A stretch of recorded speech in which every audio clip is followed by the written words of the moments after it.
സത്യത്തിൽ ലോകത്തിലെ ഏറ്റവും വലിയ യാഥാർത്ഥ്യമാണ് ജനിച്ചവരെല്ലാം മരിക്കുമെന്നത്.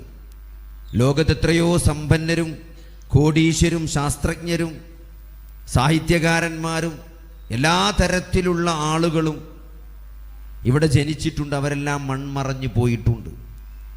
ചില ആളുകൾ എന്തെങ്കിലും ശാസ്ത്രം ജീവൻ തിരിച്ചു കൊണ്ടുവരാനുള്ള കഴിവ് അല്ലെങ്കിൽ ആ ശക്തി കണ്ടുപിടിക്കുകയാണെങ്കിൽ ജീവിതത്തിലേക്ക് തിരിച്ചു വരണമെന്ന ആഗ്രഹത്തിൽ ശരീരം സൂക്ഷിച്ചു വെച്ച ആളുകൾ വരെയുണ്ട്.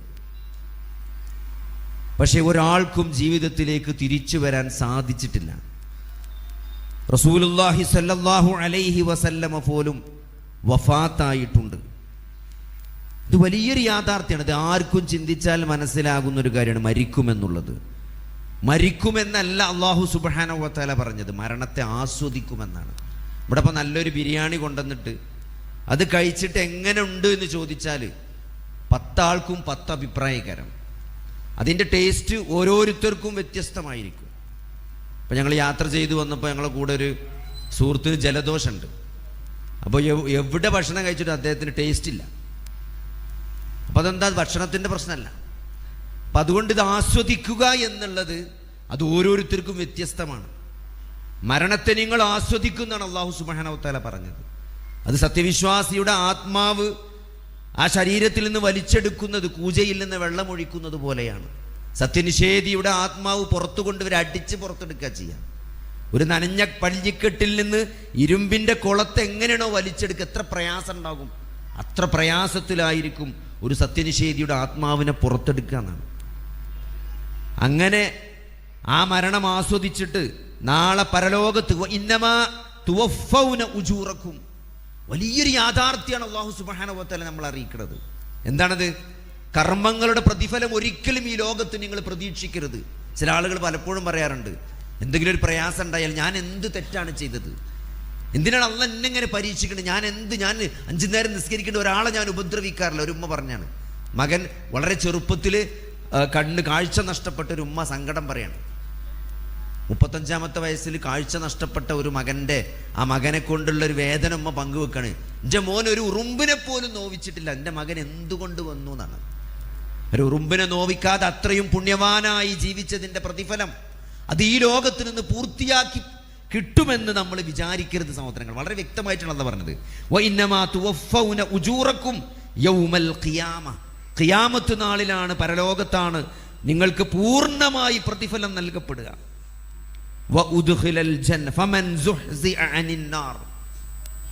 വിശുദ്ധ ഖുർആനിന്റെ പദപ്രയോഗങ്ങൾ അറബി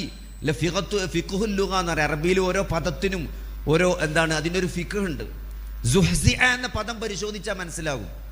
എങ്ങനെങ്കിലും രക്ഷപ്പെടുന്നതിനല്ല സുഹ്സിഅ എന്ന് പറയുന്നത്. നരകത്തിൽ നിന്ന് അകറ്റപ്പെടുക എന്ന് പറയുമ്പോൾ ആ വാക്കിന്റെ എന്നാണ് അറബി വ്യാകരണ പണ്ഡിതന്മാരതിന് കൊടുത്ത അർത്ഥം. നല്ല മെനക്കെടോടുകൂടി വളരെ പ്രയാസപ്പെട്ട് കുറേശ്ശെ അകന്നു മാറണീനാണ് സുഹ്സിഅ എന്ന് പറയാം. അല്ല ജസ്റ്റ് ഒരു മിയർ ലക്കിന്റെ പോലെ ഒരു ടോസ് ഇട്ടിട്ട് സ്വർഗം നരകം കിട്ടുകയല്ല ചെയ്യണത്. വളരെ കഷ്ടപ്പെട്ട് വളരെ പ്രയാസപ്പെട്ട് മെല്ലെ കുറച്ചായിട്ട് നരകത്തിൽ നിന്ന് വിദൂരമായി കൊണ്ടിരിക്കുന്നതിനാണ് സുഹ്സിഅ എന്ന് അറബി ശരിക്കും ലാംഗ്വേജിൽ പറയാനാണ്.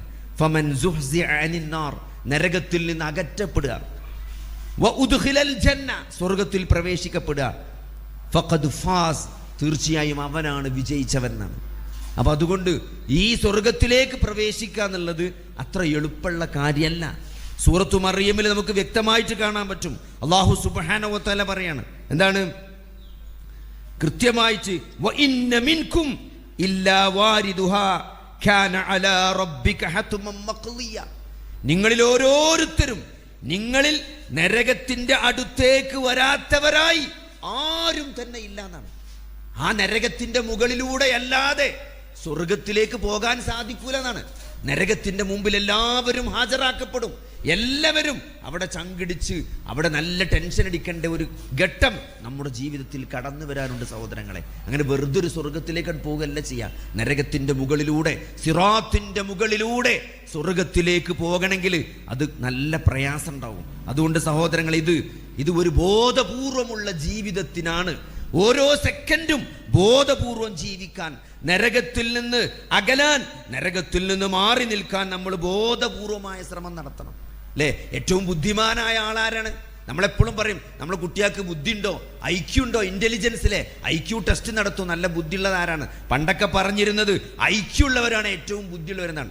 ഐൻസ്റ്റീനൊക്കെ ഭയങ്കര IQ ആണെന്ന് പറഞ്ഞത് അല്ലേ? തലക്ക് നല്ല ബുദ്ധിയുള്ള ആളുകൾ ഇന്റലിജന്റ് എന്ന് പറയും. എന്നാൽ ഇപ്പൊ കാലം മാറി, ഇപ്പൊ IQ-ന് മാർക്കറ്റ് ഇടിഞ്ഞു. ഇപ്പൊ EQ ആണ്, എമോഷണൽ കോഷ്യന്റ്. ആളുകളുടെ വികാരങ്ങൾ മനസ്സിലാക്കി, വിചാരങ്ങൾ മനസ്സിലാക്കി ഇടപെടാനും പെരുമാറാനും കഴിയുന്ന ആളുകളാണ് ജീവിതത്തിൽ വിജയിക്കുക എന്നാണ്. IQ ഉള്ളൊരു ജീവിതത്തിൽ വിജയിക്കൂല എന്നാ പറയണത്.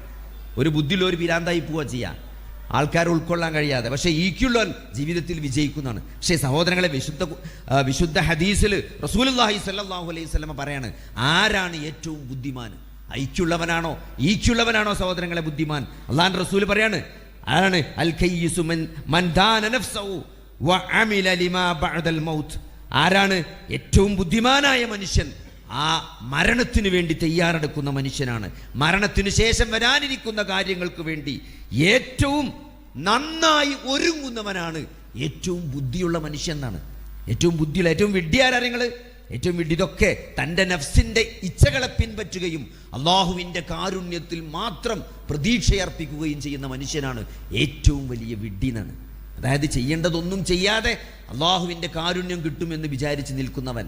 സഹോദരങ്ങളെ, അതുകൊണ്ട് നമ്മൾ വളരെ വ്യക്തമായിട്ട് ഈ ജീവിതം എന്നത് ബോധപൂർവമായ ഒരു ജീവിതമാകണം. നോക്കി, അള്ളാഹുവിൻ്റെ റസൂൽ പറയണം, അദീബിന് ആത്തിം റളിയല്ലാഹു അൻഹു പറയാണ്, ഖാല റസൂലുള്ളാഹി സ്വല്ലല്ലാഹു അലൈഹി വസല്ലം ഇത്തഖുന്നാർ, നിങ്ങൾ നരകത്തെ സൂക്ഷിക്കണം. വലൗ ബിശിക്കി തംറ, കാരക്കയുടെ ഒരു ചുള കൊണ്ടെങ്കിലും നിങ്ങൾ നരകത്തിൽ നിന്ന് കാത്തുകൊള്ളണമെന്നാണ്, നരകത്തെ സൂക്ഷിക്കണമെന്നാണ്. ഫമൻ ലം യജിദ്, ആ കാരക്കയുടെ ചുള പോലും നിങ്ങൾക്ക് കിട്ടിയിട്ടില്ലെങ്കിൽ ഫബികലിമത്തിൻ ത്വയ്യിബത്തിൻ, ഒരു നല്ല വാക്കുകൊണ്ടെങ്കിലും നിങ്ങൾ നരകത്തെ കാക്കണം എന്നാണ്.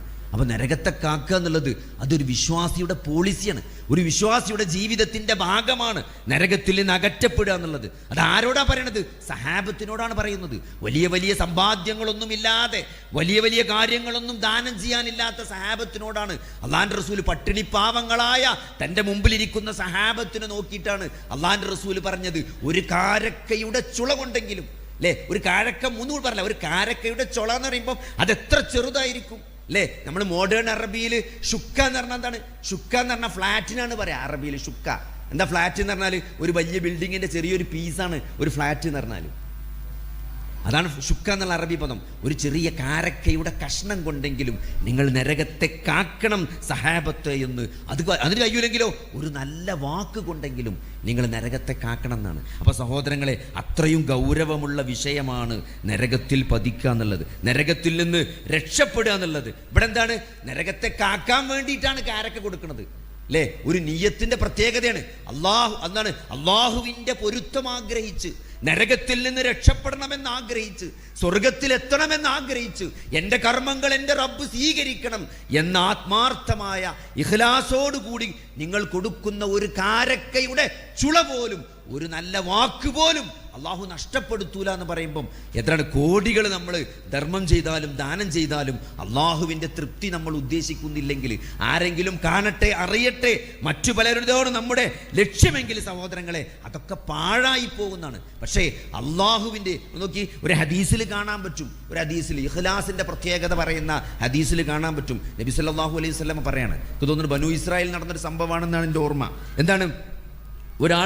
ഒരാൾ ഇഖ്ലാസ് കൊണ്ട് പറഞ്ഞത്, ഇന്ന് രാത്രി ഞാൻ എന്ത് ചെയ്യും? ഒരു സ്വതക്ക കൊടുക്കുന്നതാണ്. ഒരു സ്വതക്ക കൊടുക്കും രാത്രി. അയാൾ എന്ത് ചെയ്യും? രാത്രി കൊടുക്കുന്ന എന്തിനാ? നിങ്ങൾ ആരും അറിയാതിരിക്കാൻ ഇന്ന് രാത്രി രഹസ്യമായി ഞാനൊരാൾക്ക് സ്വതക്ക കൊടുക്കുന്ന അദ്ദേഹം പറയാണ്. അങ്ങനെ രാത്രി അദ്ദേഹം സ്വതക്ക കൊടുത്തു. നേരം വെളുത്തപ്പോൾ നാട്ടിലൊക്കെ പുതിയ ന്യൂസ് ഫ്ലാഷായി. എന്താണ് ന്യൂസ്?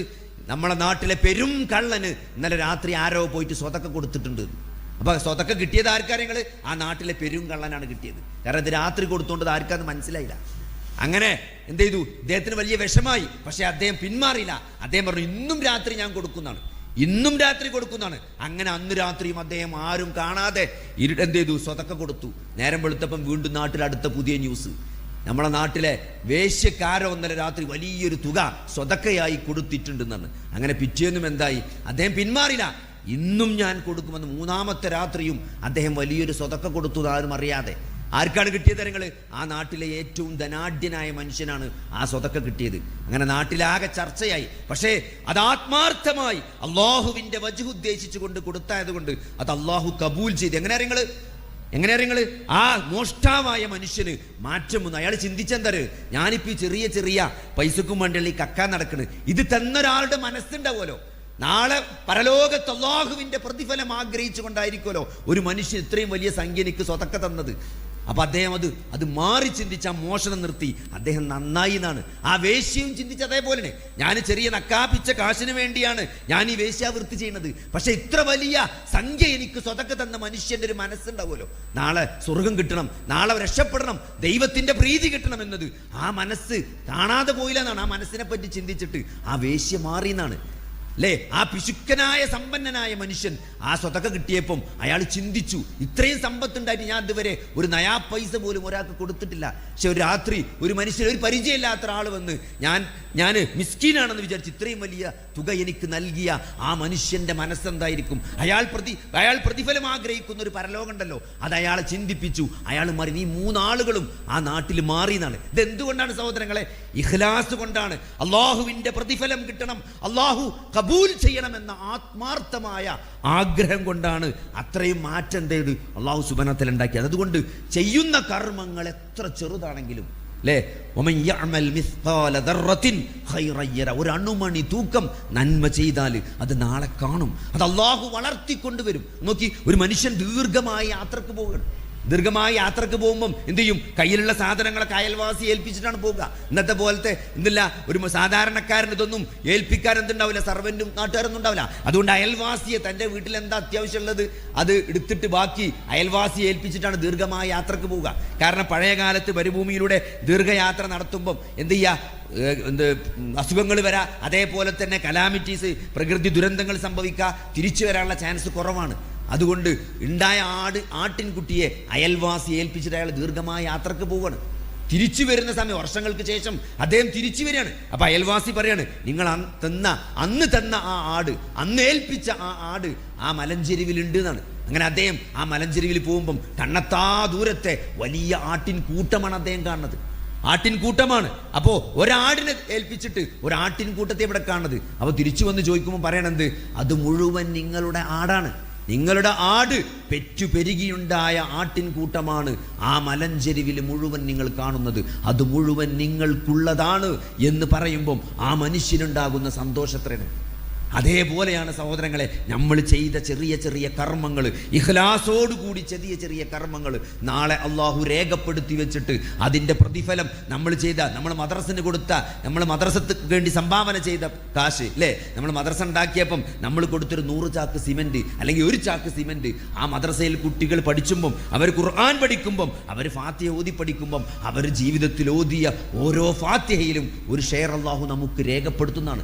ഇന്നാ നഹ്നു നുഹ്യിൽ മൗത വനക്തുബു മാ ഖദ്ദമു വആസാറഹും വകുല്ല ഷൈഇൻ അഹ്സൈനാഹു ഫീ ഇമാമിൻ മുബീൻ എന്ന സൂറത്തു യാസീനിലെ ആയത്തിന്റെ അർത്ഥം നൽകുന്ന അറിവതാണ് സഹോദരങ്ങളെ. ചെയ്തത് മാത്രമല്ല അള്ളാഹു നമുക്ക് വേണ്ടി രേഖപ്പെടുത്തുക, അതിൻ്റെ അനന്തരഫലങ്ങൾ, ആ നമ്മൾ ചെയ്തത് കാരണമായി നമ്മുടെ മരണശേഷവും ഈ ലോകത്ത് എന്തൊക്കെ സംഭവിച്ചോ, എന്തൊക്കെ അനന്തരഫലങ്ങൾ ആ ചെയ്തിക്കുണ്ടായോ, ആ കർമ്മങ്ങൾക്കുണ്ടായോ, അതിൻ്റെ എല്ലാം പ്രതിഫലം നമ്മുടെ കർമ്മരേഖയിൽ അള്ളാഹു രേഖപ്പെടുത്തുമെന്നാണ്. അതുകൊണ്ട് ഒന്നും നഷ്ടപ്പെടില്ല. ഒരാളോട് ചിരിക്കുന്നത് പോലും, ഒരു കുട്ടിക്ക് വലത് കൈകൊണ്ട് കഴിക്കുമോനെ എന്ന് ഉപദേശിക്കുന്നത്, നമ്മുടെ കുട്ടികളെ നല്ല ശീലങ്ങൾ പഠിപ്പിക്കുന്നത്, ഒരാളോട് ഒരു നല്ല കാര്യം പറയുന്നത്, ഇതൊന്നും നാളെ സഹോദരങ്ങളെ അള്ളാഹു സുബ്ഹാനഹു വ തആല നഷ്ടപ്പെടുത്തൂലെന്ന. അതുകൊണ്ട് ചെയ്യുന്ന കർമ്മങ്ങൾ ഇഖ്ലാസോടുകൂടി ചെയ്യാനാണ് നമ്മൾ ശ്രദ്ധിക്കേണ്ടത്. നരകത്തിൽ നിന്ന് രക്ഷപ്പെടുക എന്ന് പറഞ്ഞാൽ അത് അത്ര എളുപ്പമല്ല. നോക്കി, ഒരു ഹദീസിൽ കാണാം, ലമ്മാ ഖലഖല്ലാഹുൽ ജന്നത ഖാല ലിജിബ്രീൽ, അള്ളാഹു സുബ്ഹാനഹു വ തആല സ്വർഗ്ഗത്തെ സൃഷ്ടിച്ചു. സ്വർഗത്തെ സൃഷ്ടിച്ചു. എന്നിട്ട് ജിബ്രീലിനോട് പോയി കണ്ടുവരാമാണ്. അപ്പോൾ സ്വർഗവും നരകമൊക്കെ ആൾറെഡി സൃഷ്ടിക്കപ്പെട്ടതാണ്. അതാണ് അഹ്ലു സുന്നത്ത് വൽ ജമാഅത്തിൻ്റെ അഖീദ. അതാണ് കാരണം ഹദീസിൽ വളരെ വ്യക്തമാണ്. സ്വർഗം സൃഷ്ടിച്ചിട്ട് അള്ളാഹു ജിബ്രീലിനോട് പറയാണ്, ജിബ്രീലെ എന്താണ്, നീ ഒന്ന് പോയിട്ട് ഇദ്ഹബ് ഫൻദുർ ഇലൈഹ, അതൊന്ന് പോയി നോക്കിയിട്ട് ഇങ്ങോട്ട് വാ എന്ന് പറയണം. അല്ലേ, നമ്മളൊരു സാധനം ഉണ്ടാക്കിയാൽ ഒരു കൗതുകത്തിനുണ്ടല്ലോ, ഒന്ന് പോയി കാണി എന്നൊക്കെ പറയല്ലേ, ഒന്ന് കണ്ടുവരാം ജിബ്രീലിനോട് പറയാണ്. അങ്ങനെ ജിബ്രീൽ പോയി ഫദഹബ ഫൻദറ ഇലൈഹ. എന്നിട്ടോ സുമ്മ ജാഅ ഫഖാല, പടച്ചോനെ എന്താണ് യാ റബ്ബ് വഇസ്സതിക, എന്താണ് പടച്ചോനെ ഈ സ്വർഗത്തെ പറ്റി കേട്ടറിഞ്ഞ അതിലെ സൗകര്യങ്ങളും ആഡംബരങ്ങളും അതിലെ ലക്ഷറികളും ഒക്കെ കണ്ടിട്ട് ജിബ്രീൽ അള്ളാഹിനോട് വന്നിട്ട് പറയാണ്, ഈ സ്വർഗത്തെ പറ്റി കേട്ടറിഞ്ഞ ഏതൊരാളും ആ സ്വർഗത്തിൽ എത്തിപ്പെടാതിരിക്കൂല എന്നാണ്. അത്രയും സൗകര്യങ്ങളാണ് അള്ളാഹു സുബ്ഹാനഹു വ തആല സ്വർഗത്തിൽ ഇറക്കിയെന്നാണ്. അപ്പോൾ അള്ളാഹു എന്ത് ചെയ്തു, സുമ്മഹഫഹ ബിൽ മക്കാരിഹ്, മക്കാരിഹായ കാര്യങ്ങൾ കൊണ്ട്, ചെയ്യാൻ ഇടങ്ങേറുള്ള കാര്യങ്ങൾ കൊണ്ട് അള്ളാഹു സ്വർഗത്തെ ഒന്ന് വലയം ചെയ്തു. എന്നിട്ട് ഒന്നുകൂടി പോയി നോക്കാൻ പറഞ്ഞു ജിബ്രീലിനോട്. അപ്പോൾ ജിബ്രീൽ രണ്ടാമത് പോയിട്ട് വന്നിട്ട് പറഞ്ഞു എന്ത്, സുമ്മ ജാഅ ഫഖാല ഐ റബ്ബ് വഇസ്സതിക ലഖദ് ഖശീതു അൻ ലാ യദ്ഖുലഹാ അഹദ്, ഒരാളും ആ സ്വർഗത്തിൽ പ്രവേശിക്കുമെന്ന് ഞാൻ വിചാരിക്കുന്നില്ല എന്നാണ്. അപ്പോൾ അത്ര ഈസി അല്ല. കുറേ ചെയ്യാൻ പ്രയാസമുള്ള കാര്യങ്ങൾ കൊണ്ട് അള്ളാഹു സ്വർഗത്തെ പൊതിഞ്ഞു വെച്ചിട്ടുണ്ട്. അതുകൊണ്ട് അതൊക്കെ ബ്രേക്ക് ചെയ്തിട്ട് അതുകൊണ്ട് സഹോദരങ്ങളെ, ബോധപൂർവമായ ഒരു പരിശ്രമം, ഓരോ സെക്കൻഡും ബോധപൂർവം ആ സ്വർഗത്തിന് വേണ്ടി നമ്മൾ ജീവിക്കണം. എങ്കിലേ സഹോദരങ്ങളെ ആ സ്വർഗത്തിൽ എത്തിപ്പെടുള്ളൂ. അള്ളാഹുവിൻ്റെ കാരുണ്യം കൊണ്ട് നമ്മളെ പൊതിയണം. അല്ലേ, അള്ളാഹുവിൻ്റെ കാരുണ്യം കൊണ്ട് നമ്മളെ പൊതിയണമെന്നാണ്. നരകത്തെ സൃഷ്ടിച്ചിട്ട് അള്ളാഹു നേരെ ജിബ്രീലിനോട് വീണ്ടും പറയാണ്, ആ നരകത്തൊന്ന് പോയി നോക്കാൻ പറയാണ്. അങ്ങനെ ജിബ്രീൽ പോയി നോക്കി. ഫദഹബ ഫനളറ ഇലൈഹ സുമ്മ ജാഅ ഫഖാല റബ്ബേ ലാ യസ്മഉ ബിഹാ അഹദും ഫയദ്ഖുലഹ, ഒരിക്കലും എന്താണ് അത് കേട്ടറിഞ്ഞ ഒരാളും അതിൽ പ്രവേശിക്കൂല എന്നാണ്. അത്രയും എടങ്ങേറിൻ്റെ കെണിയാണ് അള്ളാഹു നരകത്തിൽ ഒരുക്കി വെച്ചിരിക്കുന്നത്. അതുകൊണ്ട് ഒരാളും എന്തെയില്ല, അതിനെപ്പറ്റി കേട്ടറിഞ്ഞ ഒരാളും അതിലെത്തിപ്പെടൂല എന്നാണ്. അപ്പൊ അള്ളാഹു വീണ്ടും എന്ത് ചെയ്തു, യാ ജിബ്രീൽ, അള്ളാഹു എന്ത് ചെയ്തു, ഫഹഫഹാ ബിശ്ശഹവാത്ത്, ഷഹവാത്തുകൾ കൊണ്ട്, ദേഹേച്ഛകൾ കൊണ്ട് നരകത്തെ ഒന്നും പൊതിഞ്ഞു എന്നാണ്. എന്നിട്ട് ഒന്നും കൂടി പോയി നോക്കാൻ പറഞ്ഞു എന്നാണ്.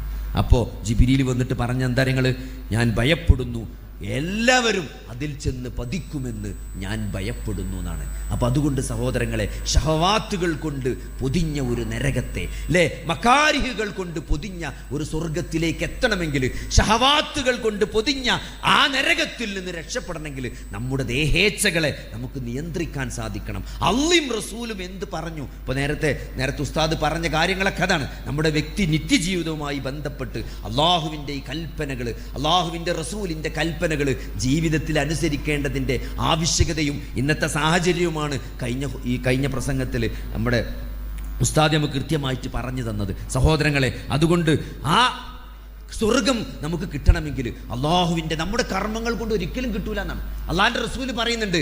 നിങ്ങളൊരാൾക്കും നിങ്ങളുടെ കർമ്മങ്ങൾ കൊണ്ട് സ്വർഗത്തിൽ പ്രവേശിക്കാൻ സാധ്യമല്ല എന്ന് സഹാബത്തിനോട് പറഞ്ഞപ്പം അവർ തിരിച്ചൊരു ചോദ്യം നബിനോട് ചോദിച്ചു. എന്താ നിങ്ങൾ പ്രവാചകരെ, താങ്കൾക്കോ എന്നാണ്, താങ്കളുടെ വിഷയത്തിലോ എന്നാണ്. കാരണം അള്ളാഹിൻ്റെ റസൂൽ ആരാണ്? സ്വർഗം കൊണ്ട് സന്തോഷ വാർത്ത അറിയിക്കപ്പെട്ടല്ലേ, പ്രവാചകനാണ്. നേരം പുലരുവോളം, കാലിൽ നീര് വരുവോളം രാത്രി നമസ്കരിക്കുന്ന ഒരു പ്രവാചകനെ നിങ്ങൾ ആലോചിച്ച് നോക്കി. അല്ലേ, ഹന്തക്ക് യുദ്ധത്തിന്റെ സമയത്ത് സഹാബത്ത് വന്നിട്ട് പരാതി പറയാണ്.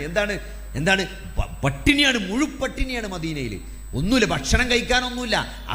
അവർ ഡ്രസ്സ് പൊക്കിയിട്ട് നബിക്ക് കാണിച്ചു കൊടുക്കുകയാണ്. എല്ലാവരും ഓരോ കല്ല് പള്ളമ്മ കെട്ടിച്ചിട്ടാണ് കിടങ്ങ് കുത്തിക്കൊണ്ടിരിക്കുന്നത്. അള്ളാഹിൻ്റെ റസൂലിന് ഒന്നും പറയാനല്ല. അള്ളാഹിൻ്റെ റസൂല് തൻ്റെ ഡ്രസ്സ് പൊക്കി കാണിച്ചു കൊടുക്കുകയാണ്. അവിടെ 2 കല്ലാണ് കെട്ടിക്കണത്. ആ പ്രവാചകനെ സഹോദരങ്ങളെ, ആ പ്രവാചകന്റെ കർമ്മങ്ങൾ പോലും ആ പ്രവാചകനെ സ്വർഗത്തിൽ എത്തിക്കുന്നില്ല എന്നാണ് നബി സല്ലല്ലാഹു അലൈഹി വസല്ലം. പ്രവാചകരെ, താങ്കളുടെ കർമ്മങ്ങൾ കൊണ്ട് താങ്കൾ സ്വർഗത്തിൽ പോകും. ആരാണ്? നേരം വെളുക്കുവോളം നിങ്ങൾക്ക് സൂറത്തുൽ ബഖറയും സൂറത്തു ആല ഇമ്രാനും സൂറത്തു നിസാഉം സൂറത്തു മാഇദയും ഒക്കെ രാത്രി നമസ്കാരത്തിൽ ഓതി ദീർഘമായി നമസ്കരിച്ച, കാലിൽ നീര് വരുവോളം രാത്രി നമസ്കരിച്ച ആ പ്രവാചകന്റെ കർമ്മങ്ങൾ കൊണ്ടുപോലും ആ പ്രവാചകൻ സ്വർഗത്തിൽ പ്രവേശിക്കൂല എന്നാണ്. അള്ളാഹു അവൻ്റെ കാരുണ്യം കൊണ്ട് എന്നെ മൂടിയാലല്ലാതെ എന്നാണ് അള്ളാഹിൻ്റെ റസൂല് പറഞ്ഞത്. അതുകൊണ്ട് ആ കാരുണ്യത്തിന് വേണ്ടി നമ്മൾ ചോദിക്കണം സഹോദരങ്ങളെ, നമ്മൾ പ്രാർത്ഥിക്കണം. അള്ളാഹു നമ്മോട് കാരുണ്യം ചെയ്യാൻ, നമ്മുടെ മാതാപിതാക്കൾക്ക് കാരുണ്യം ചെയ്യാൻ. ഒരു സലാം പറയുമ്പോൾ പോലും വിളിക്ക്. അല്ലേ, എൻ്റെ ഒരു സുഹൃത്ത് കഴിഞ്ഞ ദിവസം എന്നോട് പരാതിപ്പെട്ടു. എന്ന് വെച്ചാൽ സുബൈസ്കാരം കഴിഞ്ഞിട്ട് ദിക്ർ ചൊല്ലിയിരിക്കുമ്പോൾ ഞങ്ങളെ പള്ളിക്ക് എന്തല്ലോ എല്ലാവരും ഇങ്ങനെ പോകും. ഓരോ കുട്ടികളൊക്കെ ആദ്യം ഇങ്ങനെ നിസ്കാരം കഴിഞ്ഞ് സലാം വീട്ടിലേക്ക് തന്നെ കുട്ടികൾ എണീറ്റ് പോകും. ഓരോ കുട്ടിയും പോകുമ്പോഴും അസ്സലാമു അലൈക്കും അസ്സലാമു അലൈക്കും എന്ന് പറയും. ഇങ്ങനെ ഓരോ കുട്ടികൾ പോകുമ്പോഴും അസ്സലാമു അലൈക്കും അസ്സലാമു അലൈക്കും. അത് കഴിഞ്ഞ് കുറച്ച് ചെറുപ്പക്കാർ പോകും, പിന്നെ വയസ്സന്മാരും പോകും. അങ്ങനെ ഒരാളവിടെ കുത്തിരുന്ന് ദിക്ർ ചെല്ലുകയാണെങ്കിൽ ഒരു 10-20 സലാം അടക്കേണ്ടി, ചുരുങ്ങിയ സലാം അടക്കേണ്ടി വരും. അപ്പോൾ ഒരു സുഹൃത്തിനോട് ഒരിക്കൽ പറഞ്ഞു, ഇങ്ങനെ സലാം അടക്കണം, അപ്പോൾ എന്താ പത് നമ്മളെ ദിക്റും ഇതൊക്കെ അങ്ങോട്ട് ശരിയാണില്ലല്ലോ എന്ന്. എന്താ സഹോദരങ്ങൾ മനസ്സിലാക്കേണ്ട എന്താ നിങ്ങൾ, ഈ സലാം എന്ന് പറഞ്ഞാൽ എന്താണ്? അള്ളാഹുവിൻ്റെ കാരുണ്യം ഉണ്ടാട്ടെ എന്നാണ്. നമ്മളാ കുത്തിരുന്ന് ചോദിക്കണ്ടല്ലോ, അതന്നെയാണ് ഇവിടെ ഫ്രീ ആയിട്ട് തരാന്ന് പറയണത്. അതാണ് തരാന്ന് പറയണത്. അത് ഒരാളെ പ്രാർത്ഥനയാണ്. ഒരു കുട്ടിയുടെ നിഷ്കളങ്കമായ ഒരു കുട്ടി സലാം പറയുമ്പോൾ അത് കബൂൽ ചെയ്താൽ പോലെ, മലക്കുകളെ ആമീൻ പറഞ്ഞാൽ പോലെ. നമ്മളിങ്ങനെ ഇരുന്ന് ചെല്ലുണ്ടാക്കണീൻ്റെ അതുക്കും മേലെയാണ് ആ സലാം കൊണ്ട് ചിലപ്പം. അപ്പൊ ആ സലാം അടക്കുമ്പോൾ എന്താ നിങ്ങൾ ഒരു ഇഖ്ലാസോട് കൂടി സലാം അടക്കുക, വഅലൈക്കും മുസ്സലാം. അല്ലാതെ ഒരു ഈർഷ്യതയോടും ഒരു മടുപ്പോടും അല്ലാതെ കുടുങ്ങി എന്നുള്ള ഒരു ആറ്റിറ്റ്യൂഡോടോ അല്ല നമ്മൾ സലാം അടക്കേണ്ടത്. അതാ പറഞ്ഞത്, ഏത് കർമ്മം ചെയ്യുമ്പോഴും പടച്ചോന്റെ തൃപ്തി അതൊരു സലാം അടക്കുമ്പോഴും വേണം. ഒരു സലാം, ചില ആൾക്കാർ സലാം എറിഞ്ഞു തരും, സലായിക്കും, നമുക്ക് എന്തൊരു സലാം അടച്ചില്ല സഹോദരൻ, അതോ അയാളെ ശൈലിയായിരിക്കും. അതിൽ നമ്മൾ വിഷമിച്ചിട്ട് കാര്യമല്ല. അപ്പൊ സഹോദരങ്ങളെ, അതിൽ പോലും ഒരു ആത്മാർത്ഥതയോടുകൂടി നമുക്ക് സലാം മടക്കാൻ സാധിച്ചാൽ അതൊരു പ്രാർത്ഥനയാണ്. അപ്പോൾ അള്ളാഹുവിൻ്റെ കാരുണ്യം കിട്ടുക എന്ന് പറഞ്ഞാൽ ചില്ലറ കാര്യമല്ല. നാളെ പരലോകത്ത് രക്ഷപ്പെടാൻ, വിചാരണ എളുപ്പമാകാൻ, സ്വർഗത്തിൽ പ്രവേശിക്കാൻ രേഖപ്പെടുത്തിയ പാപങ്ങൾ അള്ളാഹു മായ്ച്ചു കളയും. അള്ളാഹു ഇങ്ങനെ നോക്കിയിട്ടൊക്കെ ഞാൻ കണ്ടുകണ്, തൽക്കാലം പുറത്തു തന്നുകണ് എന്ന് പറയുമ്പോൾ എന്തൊരു സന്തോഷം ഉണ്ടാവും. 70,000 ആളുകൾ വിചാരണ കൂടാതെ സ്വർഗത്ത് പോവും. അതിനുവേണ്ടി പ്രാർത്ഥിക്കുന്നവരാണ് നമ്മൾ. അപ്പൊ ഇതൊക്കെ കിട്ടണമെങ്കിൽ എന്ത് വേണം? അള്ളാഹുവിൻ്റെ കാരുണ്യം, റഹ്മത്ത് നമ്മുടെ മേലിൽ ചൊരിഞ്ഞിറങ്ങണം. അപ്പൊ എന്തു വേണം? അള്ളാഹുവിൻ്റെ കോപമുണ്ടാക്കുന്ന കാര്യങ്ങൾ ചെയ്യരുത്. അള്ളാഹുവിൻ്റെ കൽപ്പനകളെ പ്രത്യക്ഷമായും പരോക്ഷമായും ധിക്കരിക്കരുത് സഹോദരങ്ങളെ. അത് നമ്മളെ അള്ളാഹുവിൻ്റെ ശാപം വിളിച്ചു വരുത്തും. അതുകൊണ്ട് ആ ഒരു ബോധം ജീവിതത്തിൻ്റെ ഓരോ സെക്കൻഡും ഉണ്ടായിരിക്കുക എന്നുള്ളതാണ്. അതുകൊണ്ട് സഹോദരങ്ങളെ, ബോധപൂർവമായ ഒരു ശ്രമം, ജീവിതത്തിൻ്റെ ഓരോ സെക്കൻഡും നരകത്തിൽ നിന്ന് അകറ്റപ്പെട്ട്. അതൊരു വാക്ക് പറയുമ്പോഴാണ് അല്ലേ? ഒരു വാക്ക് പറയുമ്പോൾ, ഒരു മെസ്സേജ് ടൈപ്പ് ചെയ്യുമ്പോൾ, ഒരു വാട്സപ്പിൽ ഫേസ്ബുക്ക് നോക്കി നമ്മളൊരു കമൻ്റ് ഇടുമ്പം, സഹോദരങ്ങളെ, ഈ കമൻറ്റ് നാളെ പരലോകത്ത് വിചാരണയിൽ അനുകൂലമായിട്ട് വരുമോ പ്രതികൂലമായിട്ട് വരുമോ? ഗൂഗിൾ പേ ചെയ്യാണ്, 5 റുപ്യ ഗൂഗിൾ പേ ചെയ്യുമ്പം അത് അനുകൂലമായിട്ട് പ്രതികൂലമായിട്ട് വരുമോ? എല്ലാത്തിനും ഒരു വാക്ക് പറയാൻ നിൽക്കുമ്പം അത് നാളെ അനുകൂലമായിട്ട് വരുമോ പ്രതികൂലമായിട്ട് വരുമോ? നമ്മളെ നരകത്തിലേക്കാണോ കൊണ്ടെത്തിക്കുക, സ്വർഗത്തിലേക്കാണോ കൊണ്ടെത്തിക്കുക? അങ്ങനെ ഒരു ബോധപൂർവമായ ശ്രമം, അതാണ് തഖ്വ എന്ന് പറഞ്ഞാൽ. ഇത്തഖുല്ലാഹ്, വിശുദ്ധ ഖുർആൻ 200-ലധികം തവണ സ്ഥലത്ത് തഖ്വയെ പറ്റി പറഞ്ഞതാണ്. നമ്മളിപ്പോൾ ഭക്ഷണം കഴിക്കുന്ന സമയത്ത് നമ്മളെടുത്തുന്ന ഒരു ഗ്ലാസ് പൊട്ടിയിട്ട് നമ്മളെ ടേബിളിൻ്റെ ചോട്ടിക്ക് ചിലി മനം വീടും. നമ്മൾ ചെരുപ്പിടാതെ അവിടെ ഇരിക്കുകയാണെങ്കിൽ നമ്മളെ പെണ്ണുങ്ങൾ പറയും എണീക്കരുതെന്ന് പറയും. എന്നിട്ട് അവൾ ചൂലേറ്റ് വന്നിട്ട് ആ ഗ്ലാസ് മുഴുവൻ അവിടുന്ന് അടിച്ച് ക്ലീൻ ആക്കി എണീറ്റോളി എന്ന് പറയും. എന്തുകൊണ്ടാണത്? നമ്മൾ എണീറ്റാൽ നമ്മളെ ചില്ല് നമ്മളെ കാലിൽ തറക്കും. അതേപോലെയാണ് തഖ്വ. ഒരു ദുർഘടമായ വഴിയിലൂടെ, മുള്ളും ചില്ലും കുപ്പിച്ചില്ലൊക്കെ ഉള്ളൊരു വഴിയിലൂടെ നമ്മൾ ചെരുപ്പിടാതെ പോകുമ്പം എത്ര ശ്രദ്ധിച്ചിട്ടാണ് നമ്മൾ പോകുക. അതേപോലെ അള്ളാഹുവിൻ്റെ വിരോധങ്ങളിൽ പെട്ടുപോകാതിരിക്കാൻ, അള്ളാഹുവിൻ്റെ കൽപ്പനകൾ ലംഘിക്കാതിരിക്കാൻ, അള്ളാഹുവിനെയും റസൂലിനെയും ഞാൻ തൃപ്തിയോടുകൂടി, അതാണ് പ്രത്യേകത, വെറുതെ അനുസരിക്കല്ല, ഇത് എടാകൂടെന്ന് വിചാരിച്ചിട്ട് വെറുപ്പോടുകൂടെയല്ല, ഉള്ളിൽ ആഗ്രഹത്തോട് തൃപ്തിയോടുകൂടി അള്ളാഹുവിൻ്റെ കൽപ്പനകളെ അനുസരിക്കുന്ന ഒരു മാനസികാവസ്ഥ നമുക്ക് ഈ വഹയി കൊണ്ട്, ഖുർആൻ കൊണ്ടും ഹദീസ് കൊണ്ടും നമുക്ക് കൈവരിക്കാൻ സാധിച്ചിട്ടുണ്ടെങ്കിലേ നമുക്ക് സ്വർഗത്ത് പോകാൻ പറ്റുള്ളൂ. അതിൽ യാതൊരു സംശയവുമില്ല. അതുകൊണ്ട് സഹോദരങ്ങളെ, നമ്മൾ ആ ഒരു കാര്യത്തിൽ നല്ല ഒരു ബോധം നമുക്കുണ്ട്. യാ അയ്യുഹല്ലദീന ആമനു, വിശുദ്ധ ഖുർആനിൻ്റെ ആയത്താണ്. യാ അയ്യുഹല്ലദീന ആമനു, അല്ലയോ സത്യവിശ്വാസികളെ, ഖൂ അൻഫുസകും വഅഹ്ലീകും നാറ, നിങ്ങൾ നിങ്ങളുടെ നഫ്സുകളെയും നിങ്ങളുടെ കുടുംബത്തെയും എന്ത് ചെയ്യണം? നരകത്തിൽ നിന്ന് കാത്തുകൊള്ളണമെന്നാണ്. കാരക്കയുടെ ഒരു ചുള കൊണ്ടെങ്കിലും സഹാബത്തെ നിങ്ങൾ നരകത്തെ കാക്കണം കേട്ടോ എന്ന് പറഞ്ഞതിന് തുല്യമായി അള്ളാഹു പറയാണ്, യാ അയ്യുഹല്ലദീന ആമനു ഖൂ അൻഫുസകും വഅഹ്ലീകും. അല്ലേ, നല്ലൊരു സ്ഥലത്ത് നമ്മൾ എത്തിപ്പെടുകയാണെങ്കിൽ, ഇപ്പം നല്ലൊരു എൻജോയ്മെൻറ്റ് നമുക്ക് കിട്ടുകയാണെങ്കിൽ സ്വാഭാവികമായിട്ടും നമുക്ക് സ്നേഹമുള്ളവരെ നമുക്ക് ഓർമ്മ വരും. അല്ലേ, ഇപ്പോൾ നല്ലൊരു സ്ഥലത്ത് പോയാൽ പറയില്ലേ, എൻ്റെ പെണ്ണുങ്ങളെ വിളിച്ച് പറയും, ഇജ്ജ് ഇവിടെ ഉണ്ടെങ്കിൽ ഞാൻ ഇപ്പോൾ ആഗ്രഹിച്ചു പോകണം, അത്രയും ചുരുക്കുണ്ട് ഇവിടെ കാണാൻ. ഇപ്പോൾ ഈ കൂർഗിൽ വന്ന് നല്ല കാഴ്ച കാണുമ്പോൾ എന്താണ് അങ്ങനെ തോന്നും, ഇജ്ജും കൂടി ഉണ്ടെങ്കിൽ നല്ല രസമുണ്ടായിരുന്നു, ഇവിടെ നല്ല രസമുണ്ട് കാണാൻ. എന്താണ് അത്? മനുഷ്യൻ്റെ ഒരു ആഗ്രഹമാണ്, മനുഷ്യൻ്റെ ഒരു സന്തോഷമാണ്. ഇഷ്ടപ്പെട്ടവരും സ്നേഹിക്കുന്ന സ്നേഹിക്കുന്നവരൊക്കെ ഈ സ്നേഹത്തിൻ്റെ സന്തോഷത്തിൻ്റെ സമയത്ത് കൂടെ ഉണ്ടാകുക എന്നുള്ളത് അത് മനുഷ്യൻ്റെ രക്തത്തിൽ അലിഞ്ഞൊരു കാര്യമാണ്. നിങ്ങൾ ആലോചിച്ച് നോക്കി. അപ്പോൾ നാളെ പരലോകത്ത് നിങ്ങളെയും നിങ്ങളുടെ കുടുംബത്തെയും നരകത്തിൽ നിന്ന് കാത്തുകൊള്ളണമെന്നാണ്. മനുഷ്യരും കല്ലുകളും കത്തിക്കപ്പെടുന്ന നരകം. നിങ്ങൾ ആലോചിച്ച് നോക്കി. എൻ്റെ ഒരു സുഹൃത്ത് അദ്ദേഹം മുസ്ലിമായിരുന്നു. അപ്പോൾ അദ്ദേഹത്തിൻ്റെ അച്ഛൻ്റെ മരണാനന്തര ക്രിയകൾ കാണാൻ പോയി. അപ്പോൾ അവിടെ ചിതയിലിട്ടിട്ട് തീ കൊളുത്തുക ചെയ്യുക. ആ തലയോട്ടി പൊട്ടുന്ന ശബ്ദം നമുക്ക് കാണാൻ പറ്റും. അപ്പോൾ ആ ചിതയിൽ നെയ്യൊഴിക്കും. എന്തിനാണ്? ആ തീ ആളിക്കത്താൻ, തീ നല്ല ചൂടുണ്ടാകാൻ. എന്തിനാണ്? ഈ മനുഷ്യനെ കത്തിക്കാനാണ്. മനുഷ്യൻ മാത്രമല്ല, കല്ലുകളും മനുഷ്യനും ഇന്ധനമാക്കപ്പെടുന്ന ഒരു നരകം. കല്ല് കത്തണമെന്നുണ്ടെങ്കിൽ സാർ, കല്ല് എന്ന് പറഞ്ഞാൽ സിലിക്കാണ്. കല്ല് കത്തണമെങ്കിൽ സാധാ ടെമ്പറേച്ചറിൽ കത്തൂല. ചുരുങ്ങിയത് 1200 മുതൽ 1700 ഡിഗ്രി സെൽഷ്യസ്. വെള്ളം ചൂടാകാൻ 100 മതി. 1200 1700 സെൽഷ്യസ് ഉണ്ടെങ്കിലേ കല്ല് പൊടിഞ്ഞ് കത്തി പൊട്ടുള്ളൂ. അത്രയും അതായത് സാധാരണഗതിയിൽ ഒരു തീപിടുത്തത്തിൽ കല്ല് കത്തൂല. പക്ഷെ അതുപോലും കത്തിക്കപ്പെടുന്ന ഒരു നരകത്തിൽ നിങ്ങൾ കാക്കണം. നിങ്ങളെയും നിങ്ങളുടെ കുടുംബത്തെയും കാക്കണമെന്നാണ്. അലൈഹാ മലായികത്തുൻ ഗിലാദുൻ ശിദാദുൻ എന്നാണ്. നോക്കി, രക്ഷപ്പെടാൻ പറ്റൂല. അവിടെ എങ്ങനെങ്കിലും ഓടിക്കഴിച്ചാൻ പറ്റില്ല. പരുക്കന്മാരായ മലക്കുകൾ അവിടെ ഉണ്ടാവുന്നതാണ്, കാവലുണ്ടാവുന്നതാണ്. അതുകൊണ്ട് ഒരു രക്ഷപ്പെടൽ സാധ്യമല്ല. ഒരു മടക്കം, ഒരു റിട്ടേൺ, ഒരു തിരിച്ചുപോക്ക് സാധ്യമല്ല എന്ന് നേരത്തെ പ്രസംഗത്തിൽ വളരെ വ്യക്തമായിട്ട് നമ്മളെ ബോധ്യപ്പെടുത്തി സഹോദരങ്ങളെ. അതുകൊണ്ട് നമ്മൾ നമ്മുടെ നഫ്സിൻ്റെയും കുടുംബത്തിൻ്റെ നഫ്സുകളെയും എന്ത് ചെയ്യണം? നാളെ നരകത്തിൽ നിന്ന് കാക്കണം. ആ ഒരു ബോധപൂർവമായ ശ്രമം ജീവിതത്തിൽ ഏറ്റവും ഉടനീളം ഉണ്ടാകണം. വിശുദ്ധ ഖുർആൻ പരിശോധിക്കുമ്പോൾ നമുക്ക് ഒരുപക്ഷെ ഏറ്റവും ഭീകരമായി നരകത്തെ പറ്റി പറഞ്ഞ ഏറ്റവും ഭീകരമായ ആയത്തുകളിൽ ഒന്നായിട്ട് എനിക്ക് തോന്നിയ ആയത്ത് ഞാൻ പറയാണ്. വനാദൗ യാ മാലികു ലിയഖ്ളി അലൈനാ റബ്ബുക. ആലോചിക്കുക. നരകത്തിൽ ഇങ്ങനെ കടന്ന ആളുകൾ പ്രയാസപ്പെടുമ്പം അട്ടഹസിച്ചുകൊണ്ട് അവർ മാലിക്കിനെ വിളിച്ച് പറയുന്നതാണ്. നരകത്തെ കാക്കുന്ന മാലിക്കിനോട് അവർ പറയും, അല്ലയോ മാലിക്കേ, താങ്കളുടെ രക്ഷിതാവിനോട് ഞങ്ങളുടെ മേൽ മരണം വിധിക്കാൻ നീ ഒന്ന് പറയോ എന്നാ ചോദിക്കണത്. അല്ലേ? ചില പേഷ്യൻസ് ഉണ്ട്, ക്യാൻസറൊക്കെ ആയിട്ട് വേദന അങ്ങേയറ്റം പ്രയാസപ്പെടുമ്പോൾ ബെഡ് സോർ വന്ന് പുറക്കെ പൊട്ടി കിഡ്നിക്ക് ഡയാലിസ് ചെയ്ത് കഴുത്തിലും എല്ലായിടത്തും ട്യൂബിട്ട് വെറും ഒരു ജീവമായി ഇങ്ങനെ കിടക്കുന്ന ചില പേഷ്യൻസ് ഈമാനില്ലാതെ പറഞ്ഞു പോകും, ഡോക്ടറെ ഒന്ന് കൊന്നു തരുമോ എന്ന് പറയുന്നുണ്ട്. അതേപോലത്തെ വർത്താനാണ്. എന്താണ്? മാലിക്കേ, എൻ്റെ റബ്ബിനോടൊന്ന് പറയും, ഞങ്ങളൊന്ന് കൊന്നു തരുമോ, ഞങ്ങൾക്ക് മരണം തരുമോ എന്നാണ്. പക്ഷെ എന്താ നിങ്ങൾ ഇവിടെ സ്ഥിരമായി താമസിക്കാൻ പോണവരാണ്, നിങ്ങൾക്ക് മരണമില്ല എന്നാണ്. ഒരുപക്ഷെ വിശുദ്ധ ഖുർആനിലെ നരകത്തെ പറ്റി പറഞ്ഞ ആയത്തുകളിൽ ഏറ്റവും ഗൗരവമേറിയ ആയത്ത് സത്യത്തിൽ അതാണ്. കാരണം എന്താ പറയുക, ഏത് പ്രയാസത്തിലും ഇവിടെ നമുക്ക് എന്ത് ക്യാൻസറിന്റെ വേദനയാണെങ്കിലും എന്ത് പ്രതിസന്ധിയാണെങ്കിലും മരണം ഒരു ആശ്വാസമാണ്. ചില ആൾക്കാർ പറയും മരിച്ചോളല്ലുള്ളൂ, മരണത്തിന് ശേഷം പിന്നെ പടച്ചോന്റെ സമാധാനമല്ലോ, അല്ലേ? അത് പ്രതീക്ഷയാണ്. നിങ്ങൾ ഒരിക്കൽ നരകത്തിലാണ് അകപ്പെടുന്നതെങ്കിൽ പിന്നെ അവിടെ പ്രതീക്ഷയ്ക്ക് വകൽ, അവിടെ മരണമല്ല, കാലാകാലം ആ എടങ്ങേറിന്റെ കൊടിയിൽ താമസിക്കേണ്ടി വരുന്നതാണ്. അതുകൊണ്ട് ലഖദ് ജിനാക്കും ബിൽ ഹഖി വലാകിന്ന അക്സറകും ലിൽ ഹഖി കാരിഹൂൻ. എന്താണ്? നിങ്ങൾക്ക് സത്യം കൊണ്ടുവന്നു തന്നു, തീർച്ചയായും ഞാൻ നിങ്ങൾക്ക് സത്യം, അല്ലാഹുവിൻ്റെ വഹയായ ഈ ഖുർആനും ഈ ഹദീസും നിങ്ങൾക്ക് കൊണ്ടുവന്നു. പക്ഷേ നിങ്ങളിൽ അധിക പേരും ആ സത്യത്തെ വെറുക്കുന്നവരായിരുന്നു എന്നാണ്. അതാണ് അതിൻ്റെ കാരണം. അതുകൊണ്ട് സഹോദരങ്ങളെ, ഈ സത്യത്തെ വെറുക്കാതെ അതിനിഷ്ടപ്പെട്ടുകൊണ്ട് അതിനെ ഫോളോ ചെയ്തുകൊണ്ട് അത് ജീവിതത്തിൽ അലങ്കാരമാക്കിക്കൊണ്ട്, അല്ലേ, നമ്മുടെ ജീവിതത്തിൻ്റെ വൈബ് ദീനായിട്ട് മാറണം.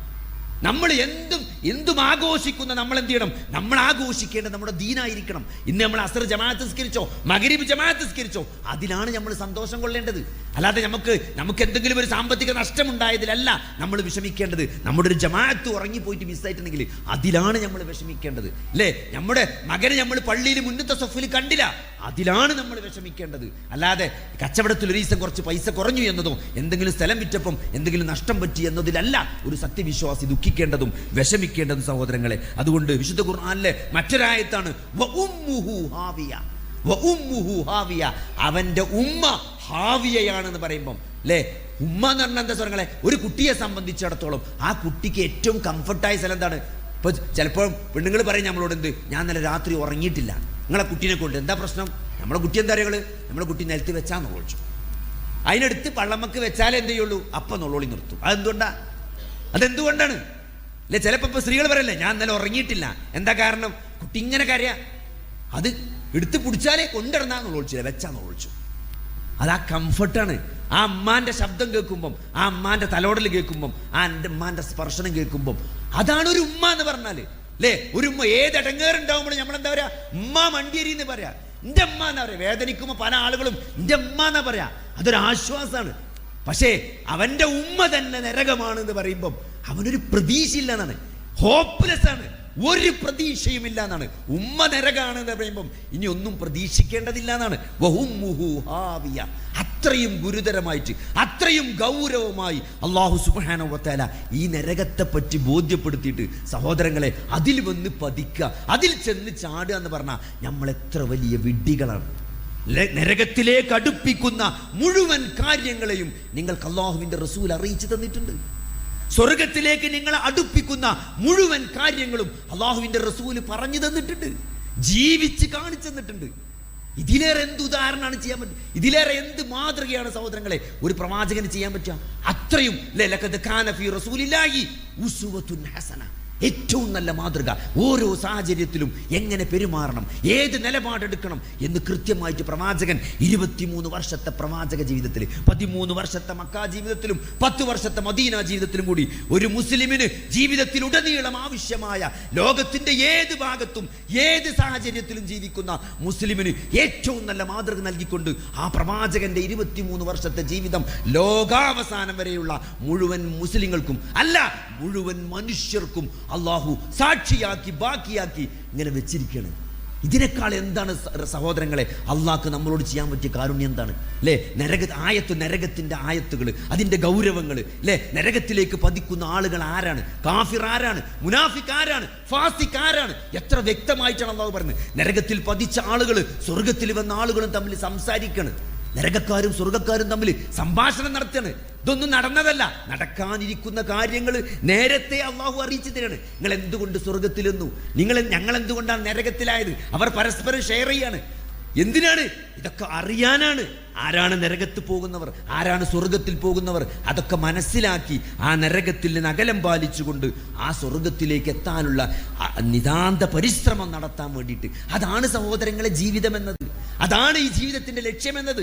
വമാ ഖലഖ്തുൽ ജിന്ന വൽ ഇൻസ ഇല്ലാ ലിയഅ്ബുദൂനി, എന്നെ മാത്രം ആരാധിക്കുക, അല്ലാഹുവിനെ അറിയുകയും അല്ലാഹുവിന്റെ നാമങ്ങളും ഗുണങ്ങളും വിശേഷണങ്ങളും. ഇബ്നു അബ്ബാസ് റളിയല്ലാഹു അൻഹു പറഞ്ഞത് അല്ലാഹുവിനെ മഅരിഫത്തുള്ളതാണ്.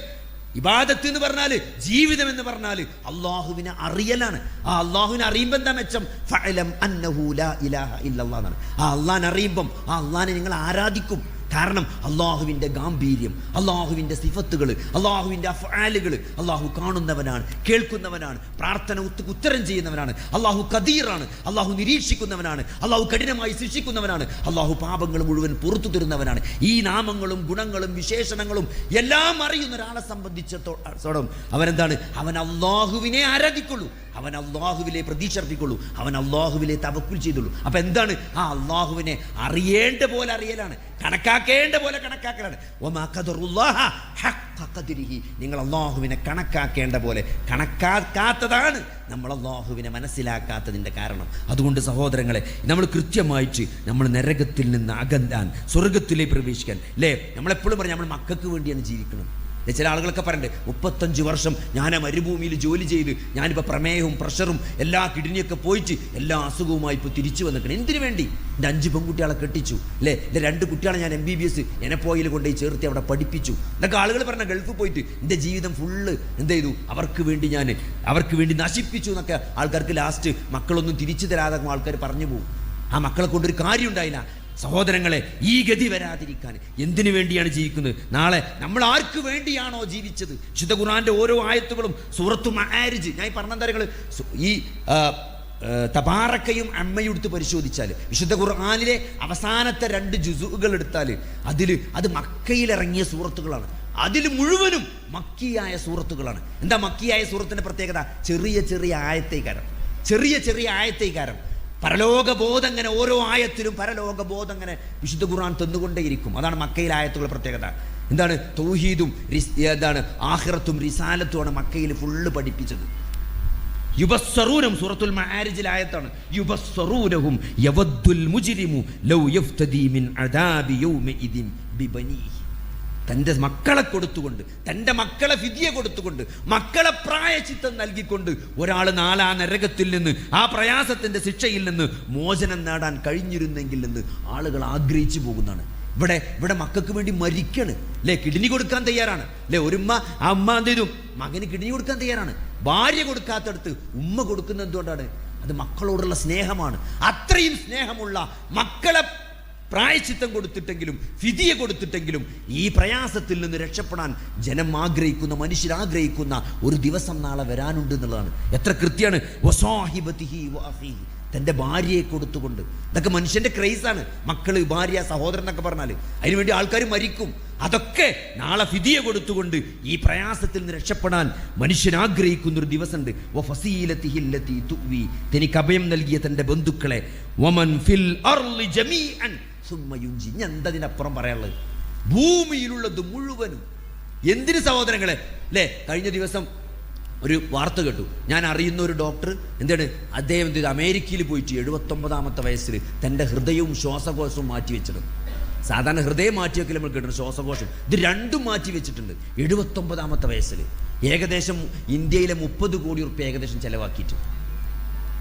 ഒരു പുരുഷായുസ് കൊണ്ട് ഉണ്ടാക്കിയ പൈസനേക്കാൾ അല്ലേ, ഉണ്ടാക്കിയ പൈസനേക്കാൾ 79-ാമത്തെ വയസ്സിൽ ജീവിക്കാൻ വേണ്ടിയിട്ട് കുറച്ചു കാലം ജീവിക്കാൻ വേണ്ടിയിട്ട് എന്തും മനുഷ്യൻ കൊടുക്കും ഈ ജീവിതത്തിന് വേണ്ടി. അപ്പം അങ്ങനെ ആലോചിച്ച് നോക്കി, ആ പരലോകത്തെ ശിക്ഷ നേരിൽ കാണുന്ന സന്ദർഭത്തിൽ ഭൂമിയിലുള്ളത് മുഴുവൻ കൊടുത്തിട്ടെങ്കിലും ഇതിൽ നിന്ന് രക്ഷപ്പെടാൻ മനുഷ്യൻ ആഗ്രഹിക്കുന്ന ഒരു ദിവസം വരുന്നതാണ്. അന്നേ ദിവസം